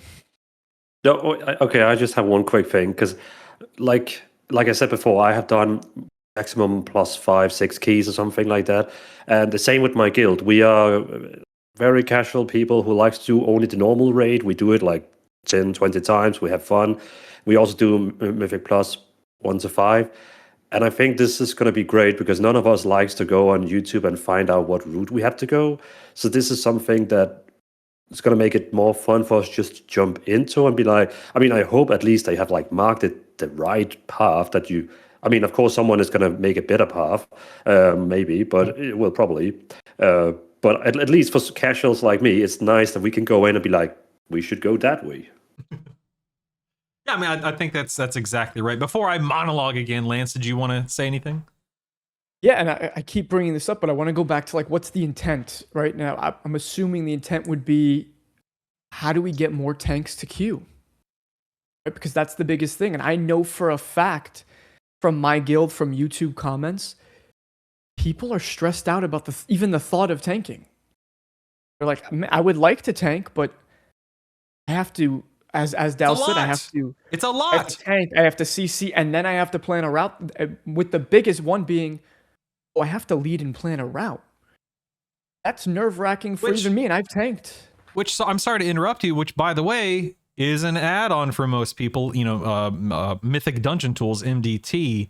I just want to, that's another layer to it, right? Is they have to download an add-on because how are you going to know what to pull? Because, by the way, percentages are not tracked in game. You just got to figure it out and learn it without something like MDT. I'm sorry, I interrupted you. Keep going. No, and you're exactly right. And it was gonna go back to my point. But these people who are just starting tanking, they're not gonna know that. They're not gonna have that, and they're not gonna look up a route before because they don't even know if they. But I have to invest in looking up routes before I even know if I like this thing. Yeah, that's kind of it's when you think about it, it's like, yeah, that's a lot to put on someone who's never done it, who's never tried it. I don't even want to do it. I don't want to tank because I don't want to deal with the responsibility. So like, imagine you have to get these new people in. Okay, great. Now the intent here is maybe some people will dip their toes. Hey guys, let's put in this +3 key. Let's see how it goes. I'm going to hit these yellow painted mobs. And let's go through this journey together. If I suck, well, it's a 3. Who cares? You guys will carry me. I'm sure your DPS is fine. And they have less health. But let's go down it. And then if it's interesting, great. Let's go up to a 6 or 7. And like Dal said, you'll get the muscle memory of, okay, I know when we were doing these 2, 3s, and 5s or whatever it is, if I kill this mob, into this mob, into this mob, into this mob, we'll get our %. Yeah, maybe you get it. I don't know. You're not going to get a million new tanks, obviously, but you get a few more tanks in the group finder. That helps everyone. Like, let's do it. Yeah, I think what's the fix for healers next? Yeah, that's actually a good question. I do think that this affix is definitely beneficial. I think it's a step in the right direction for encouraging people to jump into that role. Whether it be the role of tank, the role of polar, the role of router, and so on and so forth. I think that for people like Dvalin, and this is not a us versus them thing. This is just a good for them scenario to where it's just one less thing, or in this case, it's a huge thing that they just don't have to worry about anymore. You just pull what's highlighted. It takes the burden off. It takes a lot of the stress out of the equation, and that's a good thing. If someone decides to move beyond a +5, cool. there's a thousand videos and 1,000 different ways to learn routes and learn, better cooldown management and pull patterns and stuff like that. And if no one ever progresses past the +5, no big deal. Anyone who naturally is beyond that level is not there's no drawback in my mind, because no one's being pulled away from their +12s or +15s to go run +5s. Like that's not going to happen, obviously, unless someone just wants to play an alt on any given day. I think it's great. I'm a big fan of it. I liked doing it. I tested the dungeon on beta with it, and it was easy, and not in a bad way. Yeah, and I think that onboarding is good, and if people enjoy it, then they will seek out the knowledge. At least going back to intent is they'd seek out the knowledge to learn more, to become better if they end up liking tanking. Yeah. And if anyone's tanked, it could be addicting to become the leader of the group, right? A lot of tanks, it's like they start tanking and this is what I'm doing. I get to tank. I get to be the guy who's calling the shots. There's like an addicting thing there, like that play style and that play loop. So I think it's awesome. I also think it's a feature that could also be expanded upon. Like we're thinking of it from perspective of like a +2, +5, right, to help players learn the routes. But what if this was a feature available at like higher keys, not automatically marking the mobs for you, but giving you the tools in a high-end MDT? You have to mark the route. You're basically selecting which mobs you want to pull, which ones you want to avoid. You share that route with everybody else. What if there was a way for you to do that in-game? Pre-highlight the mobs without reducing their damage or healing or health or whatever, right? Without the making mobs easier, but just highlighting them so that everybody in the group can see what your route is in-game. So everybody in the group, not just the tank, can see which mobs you're looking to pull, which ones you're looking to avoid. That's a tool that could potentially be expanded. I know some. I'm sorry, did you want to say something real quick, Lance? No, I was going to say that would be great for people trying to push, right? Like, let's let everyone be on the same page. Yeah. It's good for them too. I know some people will make the defense of, learning a route and knowing which mobs to pull and which packs to pull together, pulling these 2 guys with these 6 guys, like that's part of the skill progression. And I understand that position. I'm not saying that anyone who takes that position is wrong. I love the idea of being able to, like you say, pre-mark mobs, and that's kind of the argument is, well, that's why you have MDT. You can share a route and you can see this is pull 1, this is pull 2. I get it. I see both sides, I guess is what I'm trying to say. I don't think that I think it would do more good than harm to have something like that in the game. I would personally like it, but I can see the argument on both sides in that, I suppose. The benefits would be to take a lot of the responsibility off of the tank, where the rest of the group can see what the route looks like, right? Yeah. So it's not on the tank to remember it. You could just see it pre-highlighted as you're doing the dungeon. That would be a big benefit for tanks specifically. I imagine more tanks would be able to play instead of doing mobs and having to look at the route, then look back at the mobs. Managing both of those things. But go ahead. Yeah. To shift gears a little bit, did you guys see the information about the removal? I think it was all on the back end, so I don't think it was ever officially implemented. But the removal of the reward structure up to that +18 level. Did you see anything about that, Dal? Yes. Can I just go to the bathroom real quick? Yeah. What? Got a quick bathroom. Yeah, get out of here. Go for it. Too much water. My bad. Get out of here. Yeah, I mean, what do you think? Like, do you think it's healthy? Do you think it's a good thing to remove those extra incentives beyond that +10 going into midnight, or do you think that, well, screw you, high-level dungeon runners, you get next to nothing for running high keys? Could you explain what that is about before you talk about it to me? Absolutely. In fact, I have no idea what that is. If you give me 1 second, I can actually pull up it's like an Icy Veins thread, or not thread, but Icy Veins article, Wowhead article. Let me try to find it. You can talk about it real quick while I find the official post real quick if you want, Del. So essentially, it's when you... There we go. So I'm just going to read the article on Wowhead here. It says, about a month ago, the Mythic Plus rewards track was updated to scale all the way up to +18s, granting higher item level gear out of your Great Vault. So you know how there's 1 out of 6 upgrade, 2 out of 6 upgrade, etc., etc. If you ran a +18 in the first season of Midnight, you could have gotten a 4 out of 6. So it would save you crests during your upgrade path during the first season. Again, somebody in chat can correct me if wrong. I don't think Blizzard ever officially said, hey, this is what we're doing. It was just something that was data mined. And then this week, data mining showcased that is now gone. So at the moment, as of January 18th, okay, a month and 10 days or so before the pre-patch hits, at right now, the highest level you need to run to get the max item level out of your Great Vault is still a plus 10. So there's no incentive beyond IO at the moment to run anything past a 10 in Season 1. Did I say all that correctly, Dal? If I'm not mistaken? Yeah. I think they were actually testing it. Like, I think people could pull better gear from the Great Vault on the beta to test how the system functions. Maybe that's why we were running 15s and 18s in the beta. There were a lot of keys doing that. But yeah, that is correct.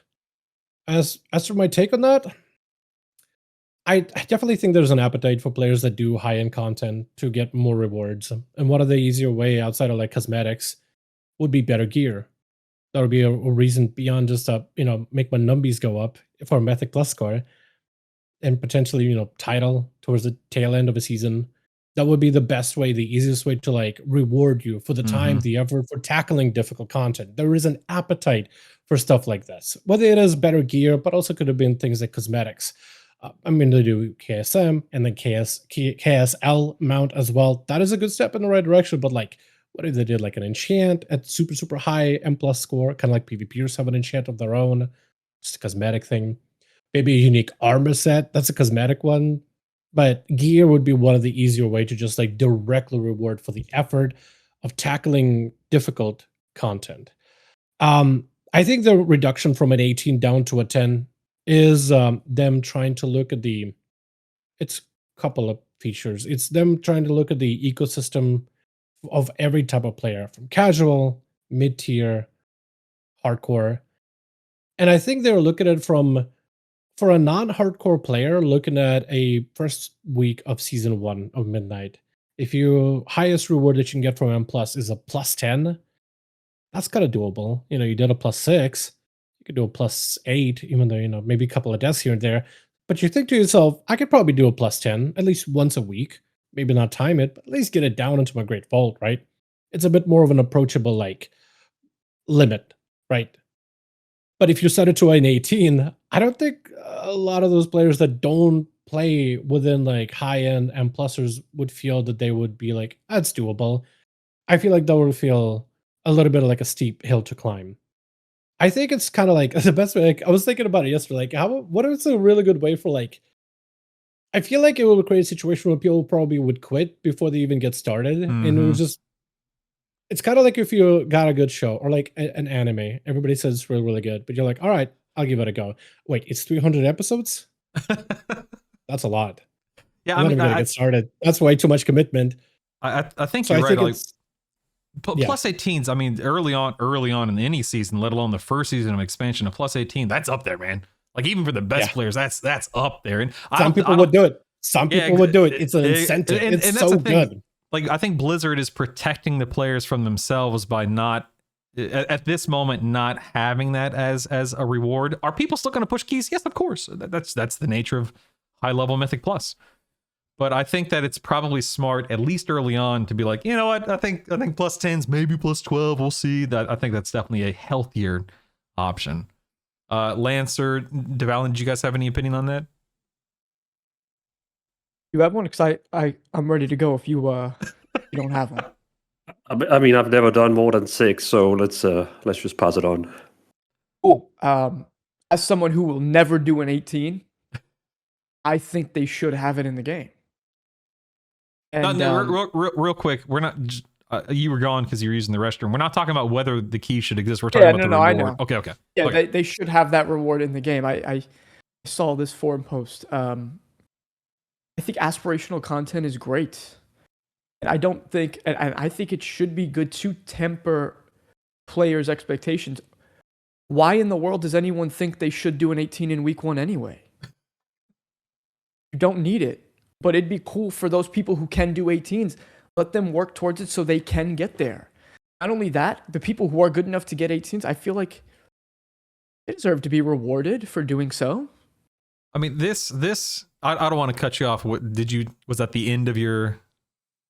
Oh, please go. Well, this ties directly into our next Twitch poll, which asks the question. Hold on, wait, let me scroll up 1 second. 1 second. Mythic plus rewards should ... and the highest. I can't talk right now. 50% of people said that Mythic plus rewards should be redesigned entirely, and so all that to say.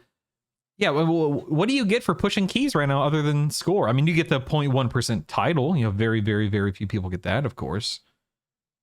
But beyond that, like, what does Mythic Plus provide other than better score? Dal, could I ask you, Go ahead. someone who is, a higher end player, and Brutal, you as well. Do you guys care about transmog or a title, or would you rather just better gear so you could push higher?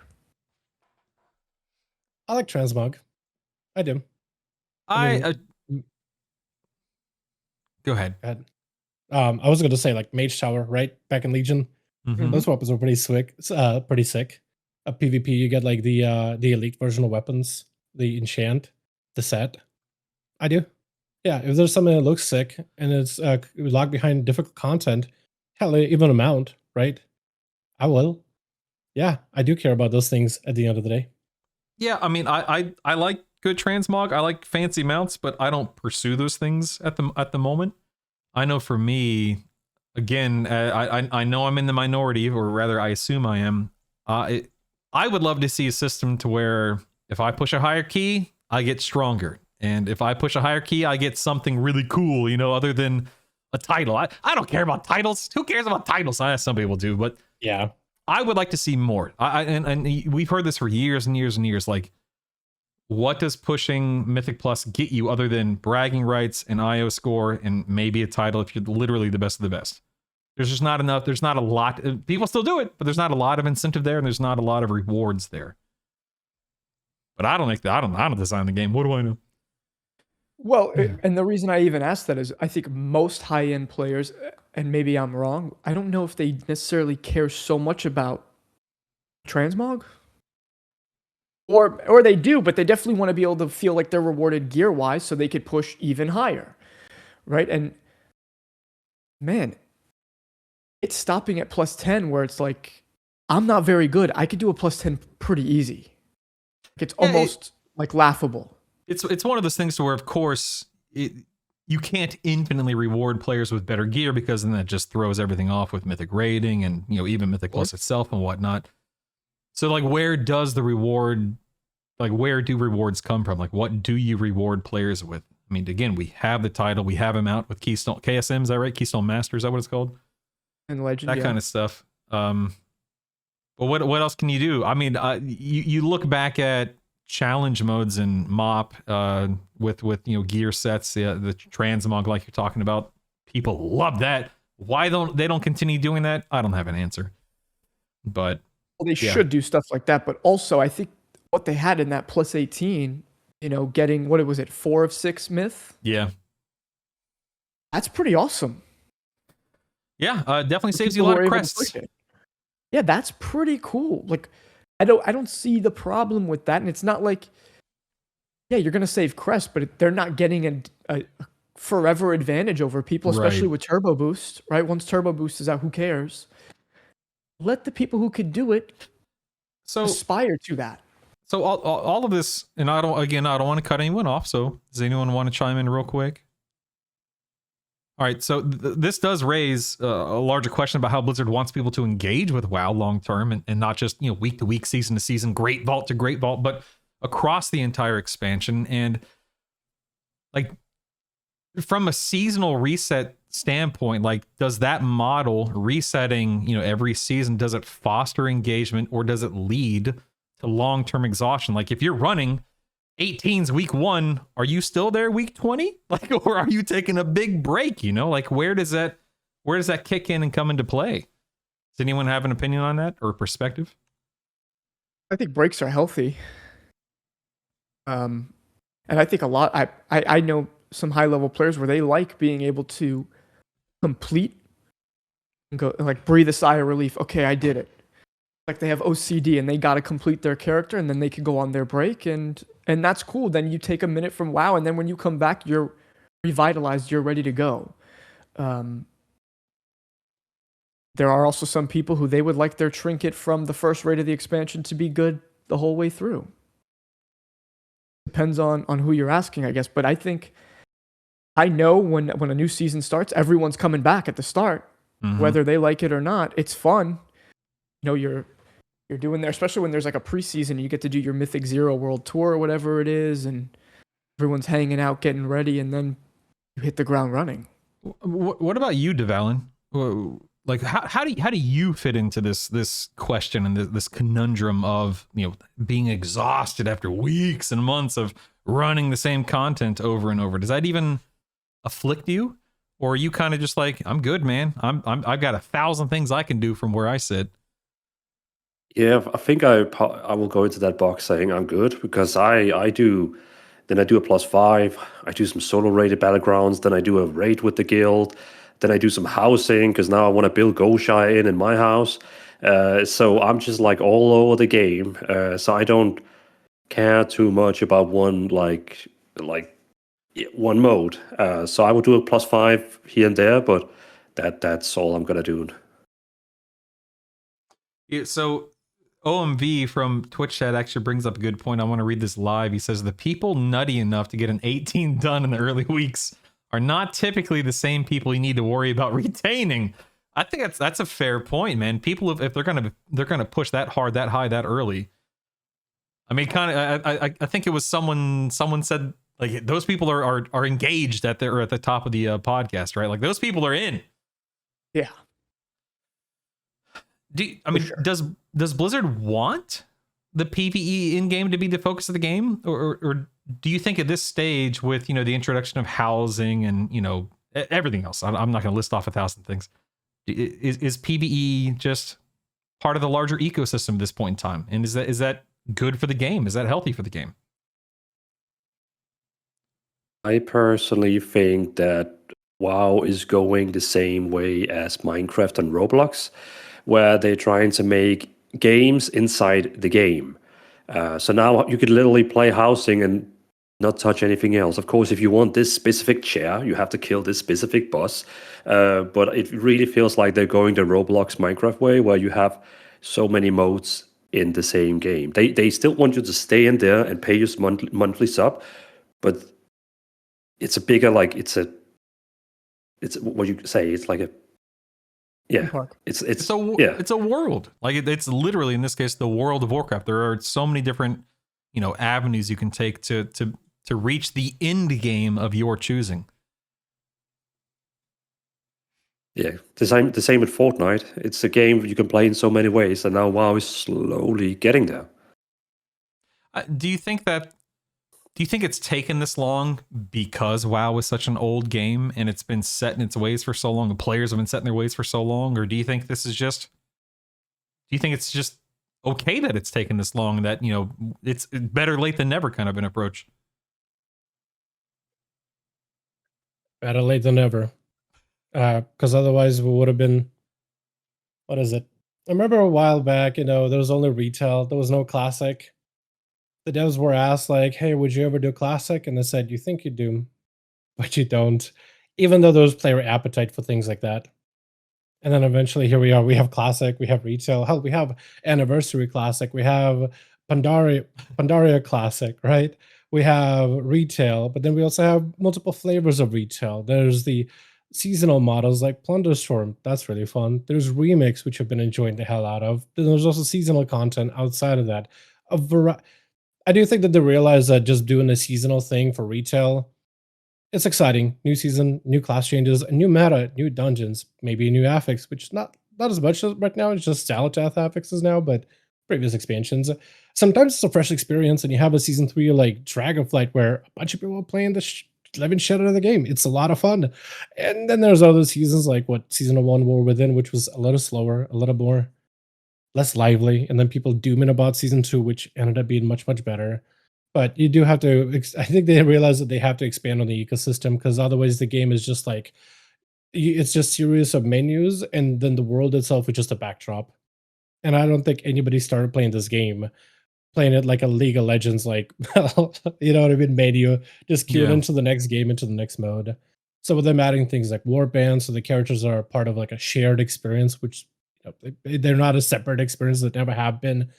They finally recognizing it. Delves that offer more horizontal progression systems, and then building on the world systems like with Prey that they're adding at Midnight, which I think is like an extension of Delves to some degree. The collection, I mean, housing by itself just like quadrupled the collection aspect outside of just transmogs, mounts, pets, and titles if people care about it. But it seems like that they are focusing more about like the engagement aspects and giving players as many avenues to engage with the game rather than just like, here's the PvE season.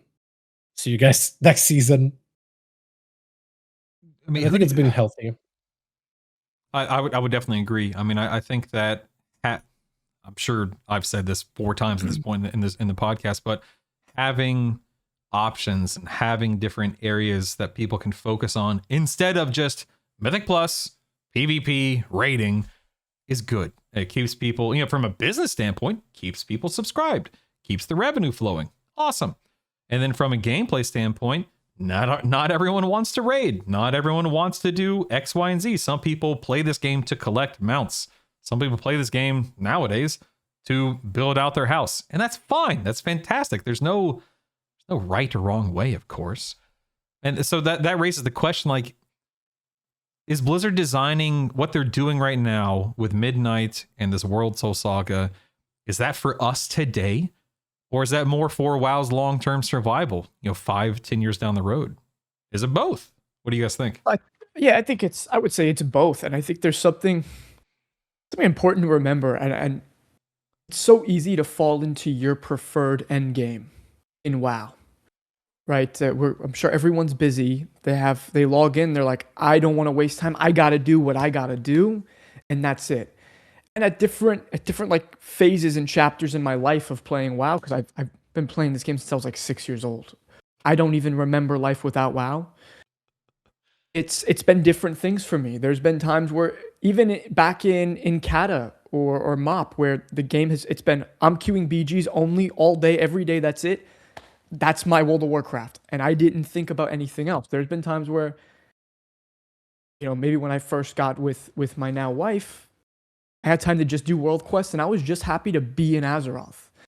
And that was my game. That was my World of Warcraft. And nowadays, I log in, I do my raid, I do my delve, maybe I'll do a Mythic Plus, and that's my World of Warcraft. But the beauty of it, it's always been much more than what your end game is, what his end game is, what my end game is. It's always been a lot of things, and maybe they haven't serviced like solo players so well. But I'll tell you what, it has never felt better to be a casual solo player in the game than it does now. And even going into Midnight, they're making it better. You guys said Prey. Prey, while still leaves a little tidbit to be desired, I think they need to work on that. It's pretty cool. It's an extension of, more solo things like Delves. I think there's going to be a lot of people who love that. And that's going to be their World of Warcraft. I have people in my guild who now all they're doing is housing. That's awesome. In a long roundabout way of answering your question, they're building and they're including things now, but they're working on the future of WoW, just like they said at BlizzCon 2023, right? Like they're trying to build for the next 5, 10, 15 years. And I think it's awesome. Yeah, I think you're definitely right. There has never been a better time to be just, hey, I'm just going to play the game. And whatever that winds up being, I'm okay with it. Housing, delves, questing, whatever, man. It's all good. Dvalin, did you have a perspective on that? It's funny because a lot of the Twitch streamers I follow on Twitch who plays WoW, they all do housing now. It's just they all just became housing. Before they were farming raids for transmogs and mounts. Now they just build houses. And for some reason, I actually enjoy watching that because it's like, oh, this is cozy stream with some lo-fi in the background. But I also think this comes down to Microsoft, who also owns Minecraft. And I also think it comes down to possibly the Xbox.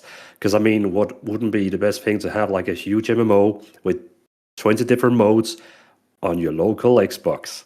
I mean, I feel like I might have like a tinfoil hat on right now, but I have a feeling that Microsoft has something to do with this. Yeah, I definitely think that. Of course, I'm in no position to say Microsoft is demanding X, Y, and Z out of Blizzard, but I think that everyone would agree with that. With Microsoft owning them, perhaps goals have changed, or goals will change, or perhaps focuses, their focus will change. I can't say what that will be, or if that, if that does wind up being true. I don't know, but yeah, different owners, maybe different priorities. We'll see. Dal, did you want to say anything before we move on to this last section? I mean, the only thing I could say is just repeat what's been said here. I mean, I'm just going to echo the statements that everybody has said. All these changes the have been Dvalin's good. gone. Yeah, Lost Dvalin. No. He's back. He's back. Sucked into the Disappeared in void. the void Vince has there, got him. Yeah. But yeah, they're building the game for today's players, but also long-term survival of the game to draw in more. I mean, we want more players playing WoW, right? It's healthy for the game, no matter what they get into. And them doing things like streamlining classes, disarming add-ons, even though they're controversial, I think it is also part of that whole goal of trying to create WoW for the long-term new player that comes in, right? Yeah. On top of all these different features that they have access to, so you can just choose what kind of WoW you want to play. We had. Oh, go ahead. Am I allowed to mention? Well, I already did that. Mention other games. So, for example, if I one of the things I see why it's a good thing to now think about how many add-ons we need in this game. If you go, for example, if I went to any of my favorite Elder Scrolls Online streamers and I said, "Hey, what add-ons are you using?" "Oh, well, I have this 30-page spreadsheet of add-ons I'm using to make the game actually playable." It's like, wow, okay, never mind then. And I really don't want WoW in that space. I mean, WeakAura was one add-on, of course, but where Elder Scrolls right now is with add-ons and how many they use, it's insane. Yeah, you're talking about the MMO, right? Not Skyrim? Yeah, exactly. Elder Scrolls Online, where you the reason I think why you don't have cross-play between Xbox and PC right now is because PC players use 100 to 200 add-ons, and console players they just can't use it right now. Mm-hmm. That's crazy. I've never played ESA, so I didn't know that. That's wild.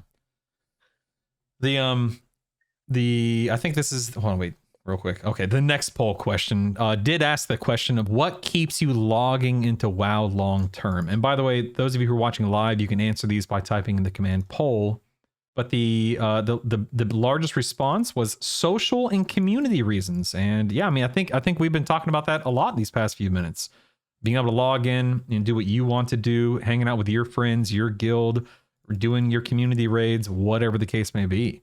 I mean, I fall into the Endgame mastery category, and that was the second largest response, but it's an MMO, right? You hear this all the time across, so many channels and so many videos and whatnot. It's an MMO. It's meant to be social.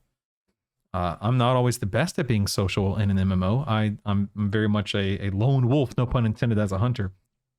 But it's an MMO. It's a social game. I don't want to keep you guys hostage.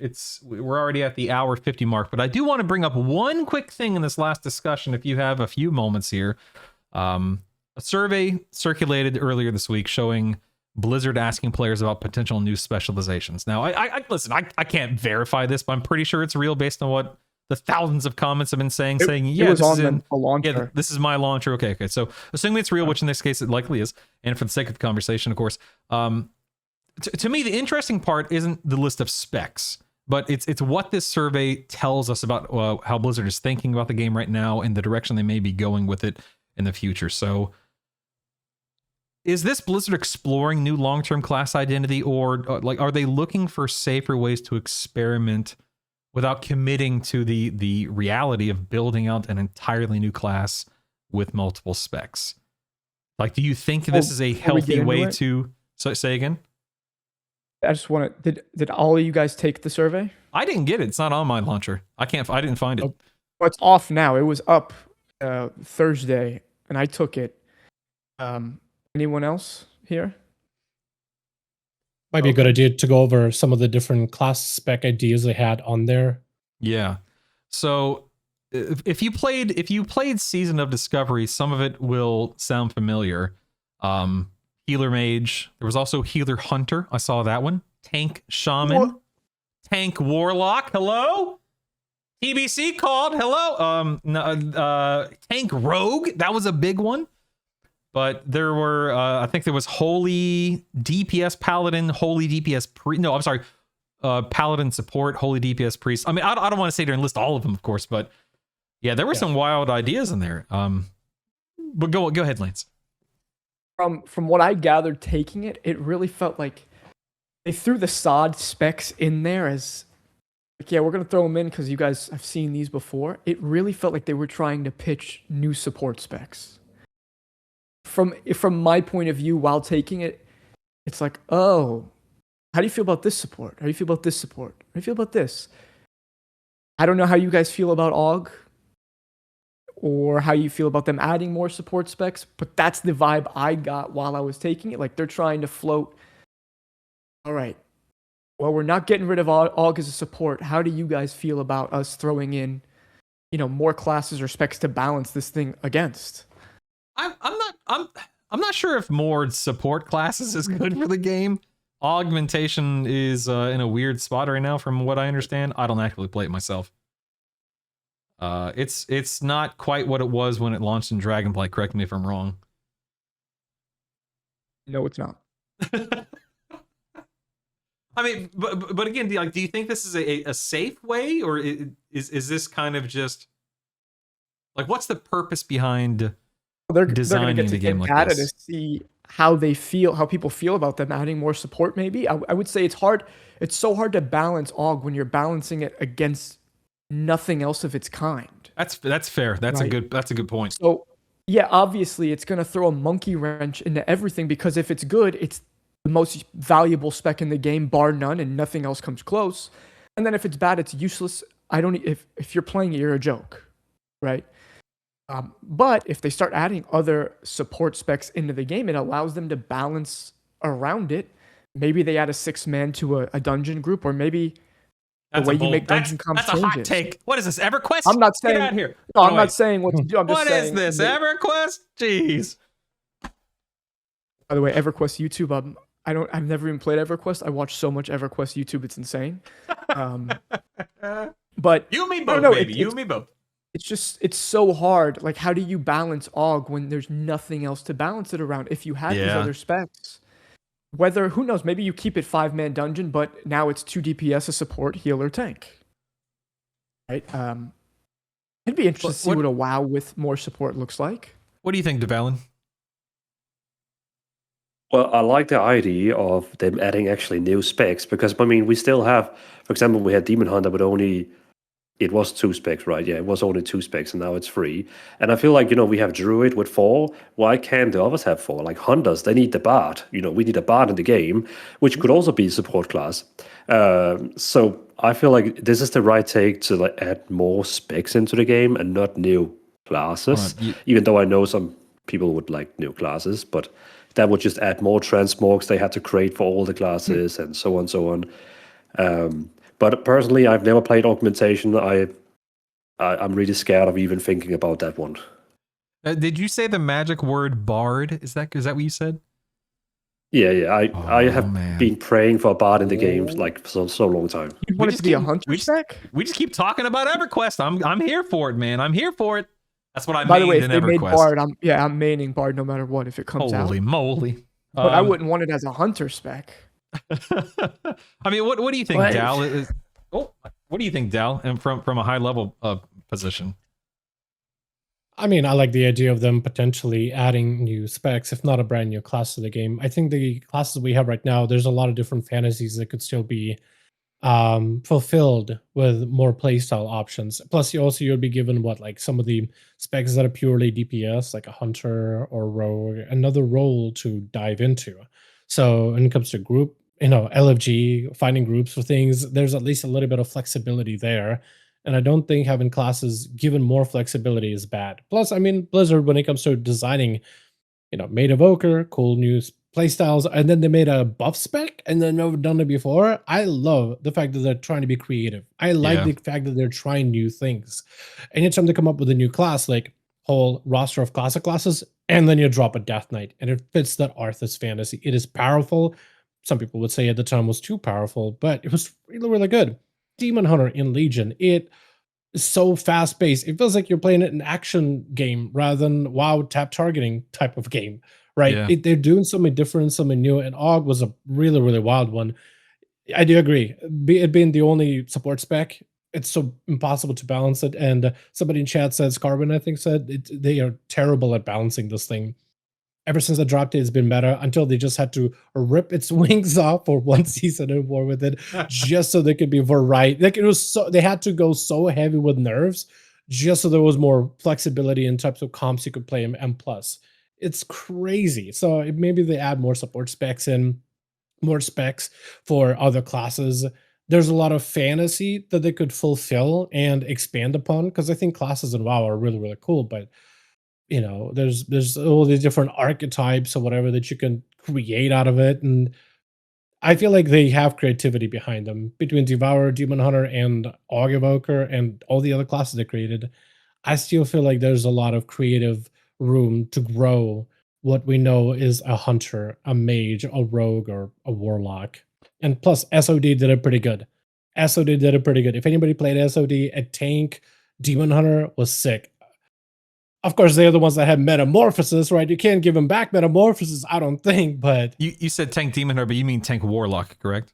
Oh, yeah, tank, yeah, tank just, Warlock, just making sure, Warlock. yeah. Dude, I mean, Look, ever since they ripped away meta from them, when I see meta, I think Demon Hunter, but yeah, no, tank Warlock. The original spec that should have probably kept meta. I was, I've been playing WoW a long time like you guys have. I think you started in TBC, Lance, is that what you said? Yeah. So I was raiding in TBC with my guild Static at the time, playing a warrior named Brutall, hence the BrutallStatic name.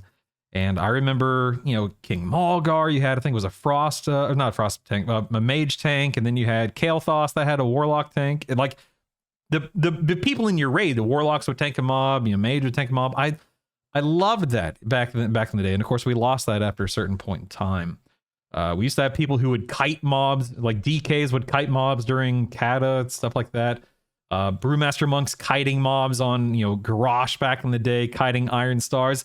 I miss that kind of flavor. So that's kind of a roundabout way for me to say that if they could introduce specializations to the game, whether it's a support or something that does something unique like that, they take on a unique role, I would love to see that back in the game. One of the things, and I have this in the notes here, one of the things that I saw when I was researching this question, people mentioning things like Hunter, Mage, Rogue, Warlock feeling archaic in a way because all they do is DPS. If you go to Icy Veins or Wowhead and you look up their article about this, you'll see that they have a snapshot, an image of raid frames where Hunter has a healer icon, the role icon on the raid frame. So they're speculating that some of this may have already been internally tested because healing Hunter was on the survey. So anyway, all that to say, I love the idea of breaking the mold and just throwing caution in the wind and going for it. But of course, there's the argument of design bandwidth and can Blizzard balance it properly, and is there really room in the game for this stuff? I don't know, but it gets me excited. I like talking about it. So anyway. You guys want to throw any final thoughts in there before we get out of here? I'm just calling it. That Hunter healer spec you saw there is the Bard. Dude, if Bard is on Hunter, I'll never not play Hunter at that point in time. Like, get at that'd be amazing. God. Would Bard have to be a healer and not a support, though? I don't know. They play so many different roles across so many games. I don't want to. I told so many people I would play Bard no matter what, but I don't want to heal, guys. That's crazy. Well, if it's anything like Og, it'll be one thing one season and another thing the next season. So who knows, buddy? Any other final thoughts before we get out of here? Nope, this has been awesome, guys. You guys have been awesome. The last actually, there, in all fairness, out of respect to the housing people, there were two other questions on the poll. The first question is, when it comes to class design, Blizzard should prioritize, and the biggest response was expanding existing classes. That's what we've just been talking about, of course. And the last question was, housing will be successful if Blizzard supports it long term. That was a 70% vote on that, and I would definitely agree. Long term, it's meant to be here for a long, long time, arguably forever, and I think that's going to be to everyone's benefit. So, you guys are awesome. We did have a housing section of the podcast. Sorry, guys, just running a little too long here. A little what's it called? A little too long in the tooth. Is that the phrase where it just means you're just long in the tooth? Anyway, so appreciate you guys listening in today. Appreciate you guys being here today. You guys have been an awesome set of guests, and I really appreciate it. But one last question. We're going to get you guys out of here. We are, a couple of days away from pre-patch. We're a little more than a month away from from midnight. But 1 month after this week's pre-patch, what should feel meaningfully better if it's working leading into midnight? I would say classes. Ooh, that's good. Do you think that'll be true even though we don't have, tier sets and the Apex talents and stuff like that? Oh, well, you got to keep that in that's got to be a thought in your back of your head. You can't judge it based off that, but just the baseline class, I think should feel, for some specs at least, some Fire Mage would suck, but some classes should feel better and just more fluid overall. What about you, Dal? What do you think should feel meaningfully better if it's working? I think classes for sure, because you'll have a better picture of what they are looking like. I think raids in particular should feel meaningfully better, especially if you're removing all of these add-ons. All mechanics should feel, if Blizzard nails it, intuitive, right? Dungeons in particular should hopefully feel better if their systems as they're implementing work correctly. Yeah, those are the things that I think, if anything, they should focus on in terms of ironing out, cleaning up on. In a month, those things need to feel better. I don't think I mentioned this during the podcast, but man, I'm a big fan of the season 1 dungeon pool in Mythic Plus. I think it's going to be a fun season, sincerely. Even whether it's the dungeons that are being brought back, like Algathar's Pit of Saren for the first time, or the 4 midnight dungeons we get. I've ran them all at the 12 or 15 level, which is decently high on beta right now. I'm not pushing 20s on beta, but yeah, they're fun. I'm liking them. They're very fun. Dvalin, bring us home, man. What do you think? What should feel meaningfully better over the next month? I'll go different way. I think with the housing and I don't know even how to say the word endeavors. Yep. Mm-hmm. Okay, cool. Because I think that is going to be a big game changer for housing, where we have a common goal. Now you need to run around and clean up in your neighborhood. You need to kill bosses together in your neighborhood. It's going to bring, so right now everyone is just staying inside their house building, but this is actually bringing people out in the guild neighborhoods, cleaning up, killing bosses together, doing weekly goals. I think this is going to take housing to the next level. Yeah. So when do Endeavors launch? Is it this week with the pre-patch? Yep. Oh, that's so cool. Well, audience, viewers, listeners, do yourselves a favor, and in turn, do these guys a favor. Please go follow them on their various social media accounts. Go sub to them on their YouTube channel.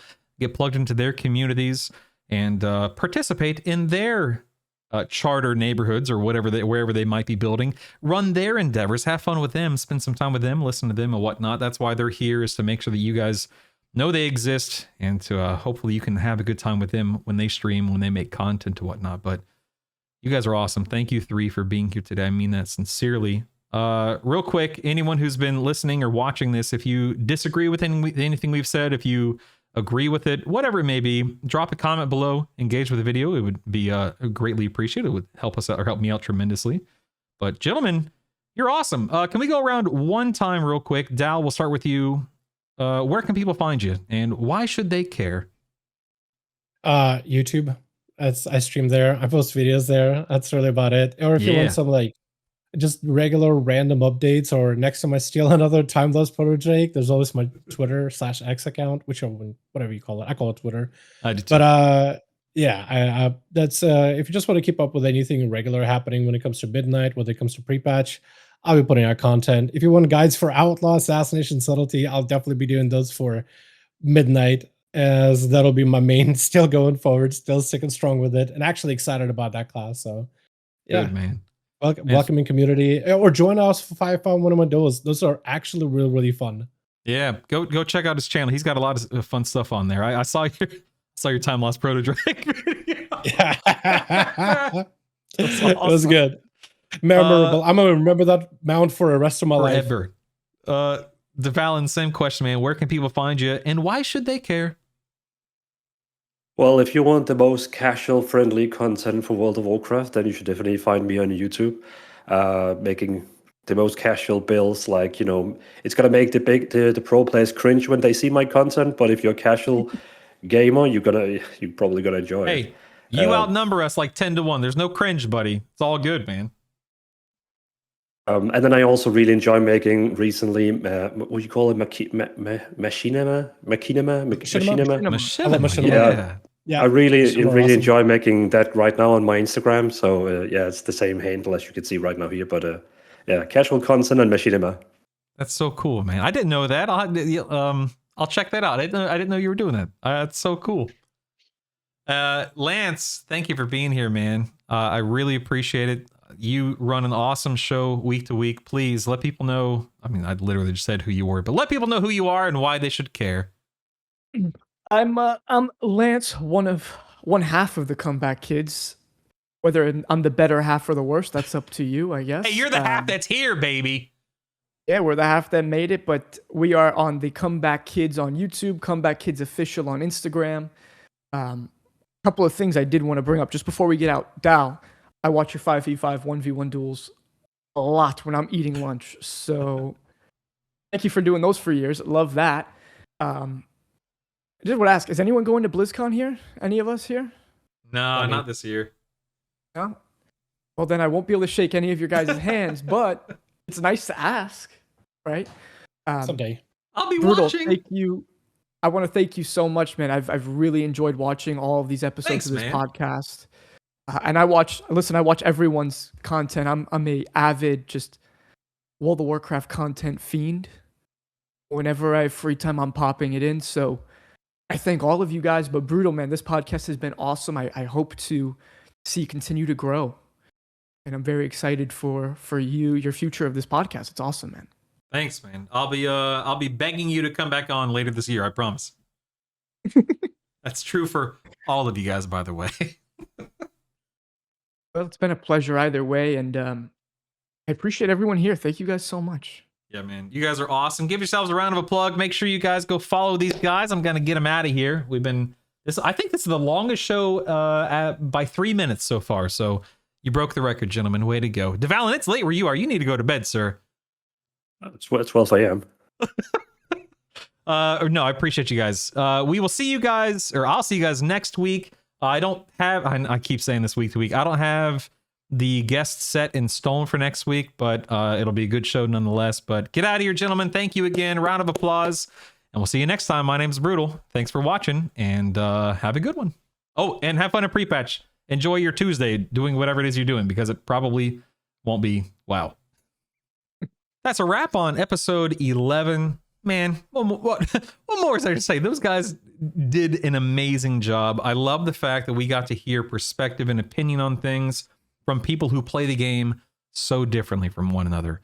So huge shout out to those three guests, Dvalin, Dalaran, and Lance. You guys are awesome. If you ever wind up listening or watching this, appreciate you guys so much. If you have any guests that have not been on the podcast yet that you would like to see on the podcast, comment below.